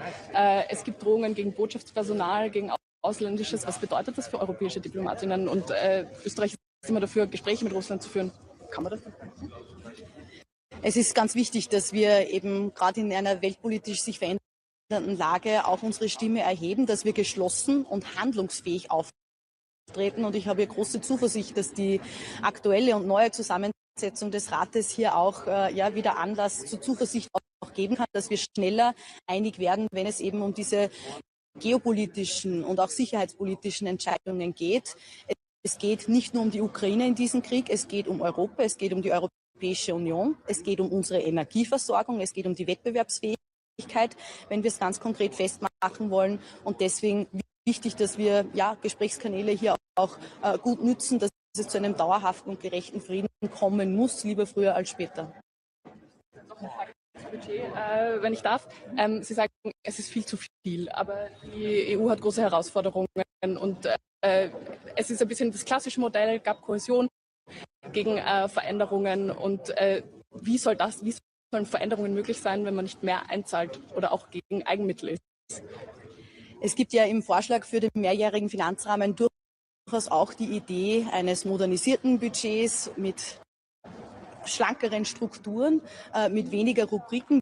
Wir erwarten uns auch in diesen überarbeiteten Vorschlägen, dass es diese schlankeren Strukturen gibt, dass es klare Prioritätensetzungen gibt, mit einem Fokus auf die Bereiche, die wir tatsächlich in Europa brauchen, wo wir auch mehr europäisch handeln und denken sollten. Und ich glaube, da gibt es umgekehrt auch Bereiche, wo man nicht diese Priorität sieht, wo man effizienter auch werden kann, wo Kompetenzen klar in den Mitgliedsländern bleiben. Und ich glaube, diese Modernisierung soll auch dazu führen, dass es Vereinfachungen gibt. Diese Simplification, die viel zitierte, sehen wir noch nicht in allen modernisierten Vorschlägen zur Struktur des EU-Budgets, aber hier liegt ein großes Potenzial. Man muss hier eine Abwägung treffen, eine Entscheidung, und das ist genau jetzt, wenn die heiße Phase der Verhandlungen beginnt, wenn die Zahlen dann auch präsentiert werden.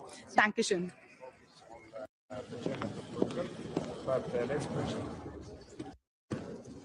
Glaubwürdigkeit, ein letzter Punkt noch, Glaubwürdigkeit steht auch im Zentrum, wenn es um die EU-Erweiterung geht. Es findet heute noch eine Regierungskonferenz mit Albanien statt. So, good morning. Today's council is very important because we put together the agenda for the June council meeting. And on Ukraine, it is so important that we agree to enlarge. We should open all the 6 clusters for Ukraine and to Moldova. So it is not only about Ukraine and Moldova, it's about EU and EU future. So we focus on that. The second is that we must put more pressure on Russia. So the 21st sanction package is in the process of preparation from Commission.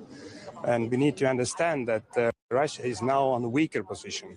And we know that Putin would like to bring Europe into the negotiations because the negotiation process with President Trump guided has been stopped now. And Putin wants to replace that Europe should move to this neutral position. But neutral position to mediate Ukraine and Russia means that there won't be more sanction packages because this mediator must be in this neutrality position. And instead of that, we need to have strategic patience to put more pressure on Russia that finally Putin should change the goal to come into the real negotiations. And for that, we need to form as well the common understanding what kind of Europe we need for the future. It means enlargement process, it means security guarantees for Ukraine, but the other way around, from Ukraine to Europe. It means that there won't be any gray zones anymore between European Union, NATO and Russia. And for that reasons, we need to support Ukraine more than ever before, because now the Ukraine deep strikes are really hitting the Russian economy. What we see now is more provocations and more pressure from Russian side as well to the Baltic states and Finland. So Russia is waging a massive fake news agenda that our states are allowing Ukraine to use our territories for the attacks against Russia. This is fake news. And the main purpose for that from Russian side is to put us in a position that we should say Ukraine not to wage these deep strikes anymore. But we never do it because Ukraine has all the rights to weaken Russian war machine. So it must be very clear. On MFF, it is very important now that we move forward. Yesterday as well, 15 countries who are cohesion fund friends, we can say we agreed the position that there must be more solid funds for agriculture and regional developments. But also from our perspective, it is so important that You've got a great idea. GoDaddy has the perfect domain name to go with it. It only takes a few minutes to register one, with over 500 extensions to choose from. Plus, every domain comes with the AI-powered experience Aero, which will create essentials like a logo and landing page for you in minutes. With 80 million names sold, GoDaddy is the world's #1 domain registrar. Take your idea online today. Germany's proposal to give associated membership for Ukraine instead of while we wait for real membership, but without veto, without voting right. So we know this proposal already when Hungary was blocking everything. So we were in a situation that more than 2 years nothing happened with this enlargement process. We were not able even to open the first clusters for Ukraine and Moldova. But now our message is that let's focus on this process, what we have agreed. So before June Council, let's open all 6 clusters for Ukraine and Moldova. And this is the road to have a full membership. So this is the case. So I think that now there is no reason to focus on the German proposal, but let's push this process as long as we can. And then maybe this can be some kind of part of the process on the way to have a full membership. But now I think that we cannot deal with both at the same time. Let's focus on opening the clusters and move forward with the real negotiations. Minister, about the issue of Russia, we started to hear talks that the EU should appoint a negotiator. Is it the time for that, and who is going to be the negotiator from your point of view? We know that Russia desperately works to bring Europe into talks because Putin needs to win time, and also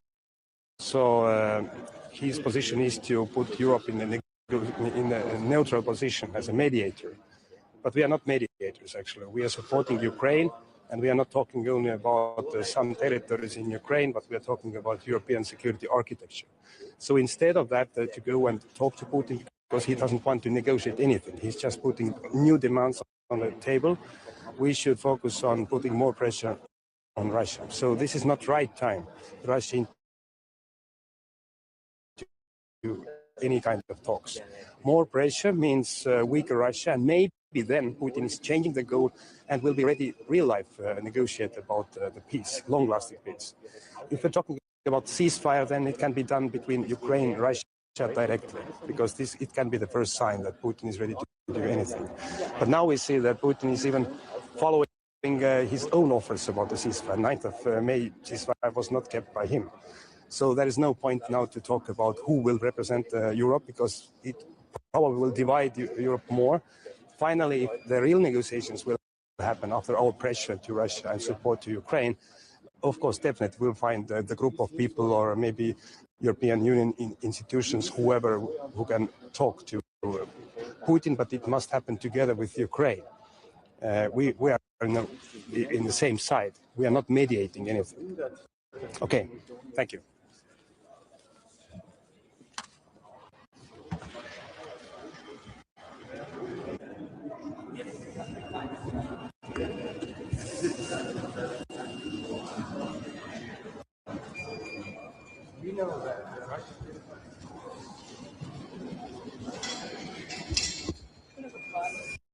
Schönen guten Morgen. Wir haben heute einige Themen am Agrifisch, die für uns wichtig sind. Ich beginne mit dem Thema Herkunftskennzeichnung. Unsere Bäuerinnen und Bauern haben eine Vorreiterrolle, wenn es um die Produktion qualitativ hochwertiger Lebensmittel geht. Angesichts der geopolitischen Spannungen, steigenden Betriebsmittelpreisen und immer wieder neuen Freihandelsabkommen bekommt das Thema Transparenz bei der Herkunft von Lebensmitteln eine mittlerweile immer wichtigere Bedeutung. Die Konsumenten und Konsumentinnen wollen wissen, wo die Lebensmittel produziert werden und vor allem sie wollen eine klare Grundlage haben für ihre Kaufentscheidung, eine informative Kaufentscheidung. Und deswegen werden wir heute gemeinsam mit Frankreich, Italien und anderen Ländern wieder einmal die Kommission auffordern, hier einen Vorschlag auf den Tisch zu legen für eine EU-weite Herkunftskennzeichnung von Lebensmitteln. Das zweite ist das Thema Soja und indirekte Landnutzungsänderung. Der Sojaanbau in Europa hat ja eine sehr wichtige Bedeutung für die Lebensmittelproduktion. Einerseits, andererseits für als Futtermittel, eiweißhaltige Futtermittel bis hin zur Biodieselproduktion. Wir wissen, dass der Sojaanbau nur dann wirtschaftlich rentabel ist, wenn man wirklich alle Facetten hier in der Vermarktung optimieren kann. Deshalb hat es uns verwundert, dass die Kommission jetzt einen Vorschlag auf den Tisch legt, wonach Soja pauschal als Rohstoff mit hohem Risiko für die indirekte Landnutzung angesehen, kategorisiert wird. Man will auf der einen Seite die Importabhängigkeit bei Soja schließen oder reduzieren und auf der anderen Seite würde man solche Vorlagen oder Auflagen wieder erstellen. Wir sind das drittgrößte Sojaproduktionsland in der EU und sind hier ganz klar gegen diesen Vorschlag und werden uns dafür einsetzen, gemeinsam mit anderen Ländern, damit hier EU-Soja als ein Rohstoff ohne Risiko für indirekte Landnutzungsänderungen eingestuft wird. Der dritte Bereich ist der Themenbereich Düngemittel. Die Kommission hat hier einen Düngemittelaktionsplan vorgelegt. I know exactly how much is in here. But can you say the same about your project budget? With Zoho Sprint, you can. The all-new budget and expense management feature lets you set clear budget, track every expense and forecast revenue so your project stays financially fit. No last-minute surprises, no chasing numbers. Because when your budget is in control, your project Diesen Plan noch adaptiert mit Maßnahmen, die wir unmittelbar unterstützend zur Entlastung der Betriebe einsetzen können. Gerade da einhaken, Entschuldigung, wie schwierig ist die Situation gerade für österreichische Landwirte, wenn wir Richtung Herbst schauen? Ist das jetzt eine akute, ausgewachsene Krise schon? Wir haben ein Preisthema. Die Verfügbarkeit in Österreich ist es so, dass wir über 50% des Stickstoffs in Österreich produzieren, in Linz. Also das ist das eine. Die Abhängigkeit vom Harnstoff ist nicht direkt gegeben, aber der Preis hat natürlich Konsequenzen. Also die Preissteigerungen durch die Krise im Nahen Osten, die wirken natürlich bis nach Österreich. Jetzt geht es um die Sicherstellung des Ankaufs von Düngemitteln für den Herbstanbau. Und da geht es schon auch darum, dass man jetzt unterstützt, um hier die Kosten in Maßen zu halten. Denn Düngemittel sind einfach unverzichtbar, wenn es um die Sicherung der Lebensmittelproduktion und Ernährungssicherheit geht. Wünschen Sie sich über den Plan hinaus von der Kommission? Es gibt verschiedenste Vorschläge, die gemacht worden sind. Einerseits beispielsweise mit der Agrarkrisenreserve. Das sehen wir als nicht sehr hilfreich, weil vom Volumen her sind das Größenordnungen, die nicht wirklich helfen. Also da muss uns noch was einfallen, da muss der Kommission noch was einfallen und auf diese Vorschläge warten wir. Lassen Sie mich noch fragen zur Herkunftskennzeichnung. Welche Importe machen Ihnen da besonders Sorgen oder um welche Inhaltsstoffe geht es denn, wo Konsumentinnen und Konsumenten besser informiert werden könnten? Also uns geht es um Transparenz. Ja, wir wollen, dass einfach sichtlich wird, woher die Lebensmittel kommen. Wir in Europa produzieren zu sehr hohen Standards. Das soll auch der Konsument am Ende bei seiner Kaufentscheidung sehen, woher kommt das Lebensmittel. Und das ist unser Zugang. Wie gesagt, die Kommission hat ja schon vorgeschlagen, von sich aus hier etwas zu tun. Wir erinnern Sie immer wieder daran, dies endlich zu tun. Und wir sind hier in der Kulinarik-Allianz gemeinsam mit Italien und Frankreich. Und soweit ich weiß, werden wir noch von zahlreichen anderen Ländern unterstützt und hoffen wirklich, dass es jetzt demnächst einmal einen Vorschlag seitens der Kommission gibt. Frage zum Klimaschutz, für den Sie auch zuständig sind. Der Weltklimarat hat jetzt dieses Apokalypse-Szenario von 4,3 Grad Erwärmung abgesagt sozusagen, aber gleichzeitig auch gesagt, dass die 1,5 Grad nicht mehr erreichbar sind. Was bedeutet das für Ihre Politik? Also wir haben bei der COP30 schon gesagt, dass Klimaschutz schon von vielen Ländern auch mitgetragen wird. Man sieht es, wenn es um die Einmeldung der nationalen Beiträge geht. Da haben wir gesehen, dass das dazu führt, dass das schlimmste Szenario nicht eintreffen wird. Allerdings laut Berechnungen von damals haben wir eine Erwärmung von 2,3, 2,5 Grad. Das ist immer noch zu hoch. Das heißt, unser Zugang muss sein, der Zugang der Weltgemeinschaft muss sein, der Staaten weltweit muss sein, dass wir dieses 1,5 Grad Ziel erreichen. Alles andere führt zu Schäden, zu Folgewirkungen, zu hohen Kosten. Das wollen wir nicht. Wir brauchen konsequente Klimapolitik, um die Ziele des Pariser Klimaabkommens zu erreichen. Wenn die Landwirtschaft jetzt leidet unter dieser Düngermittelkrise, am Ende sind es ja die Endverbraucher, die den Preis bezahlen. Was kann man denn überhaupt tun, um die Endverbraucher dann trotzdem irgendwie zu schützen oder zu helfen? Wir müssen schauen, dass wir in Europa die Lebensmittelproduktion halten. Ja, da geht es um die Wettbewerbsfähigkeit auch der Betriebe, und hohe Betriebsmittelkosten schmälern diese Wettbewerbsfähigkeit. Sie müssen ja die Preise dann weitergeben bei den Produkten an die Konsumenten. Das wollen wir vermeiden. Wir wollen eine wirkliche Unterstützung auch für die Landwirtschaft erreichen, für die Lebensmittelproduzenten. Das ist das Beste für die Ernährungssicherheit und damit auch für die Konsumentinnen und Konsumenten. Wie sollte die Unterstützung denn konkret aussehen? Es gibt die verschiedensten Vorschläge von der Kommission. Insgesamt 5 Maßnahmen wurden auf den Tisch gelegt. Die meisten wirken ja langfristig. Es ist wichtig, um mittel- und langfristig hier Antworten zu liefern. Was wir brauchen, sind Maßnahmen, die unmittelbar helfen können, Soforthilfemaßnahmen. Wie gesagt, da müsste man noch gemeinsam drüber nachdenken. Die Kommission ist hier gefordert und wir werden das heute in der Diskussion einbringen. Dankeschön. Danke.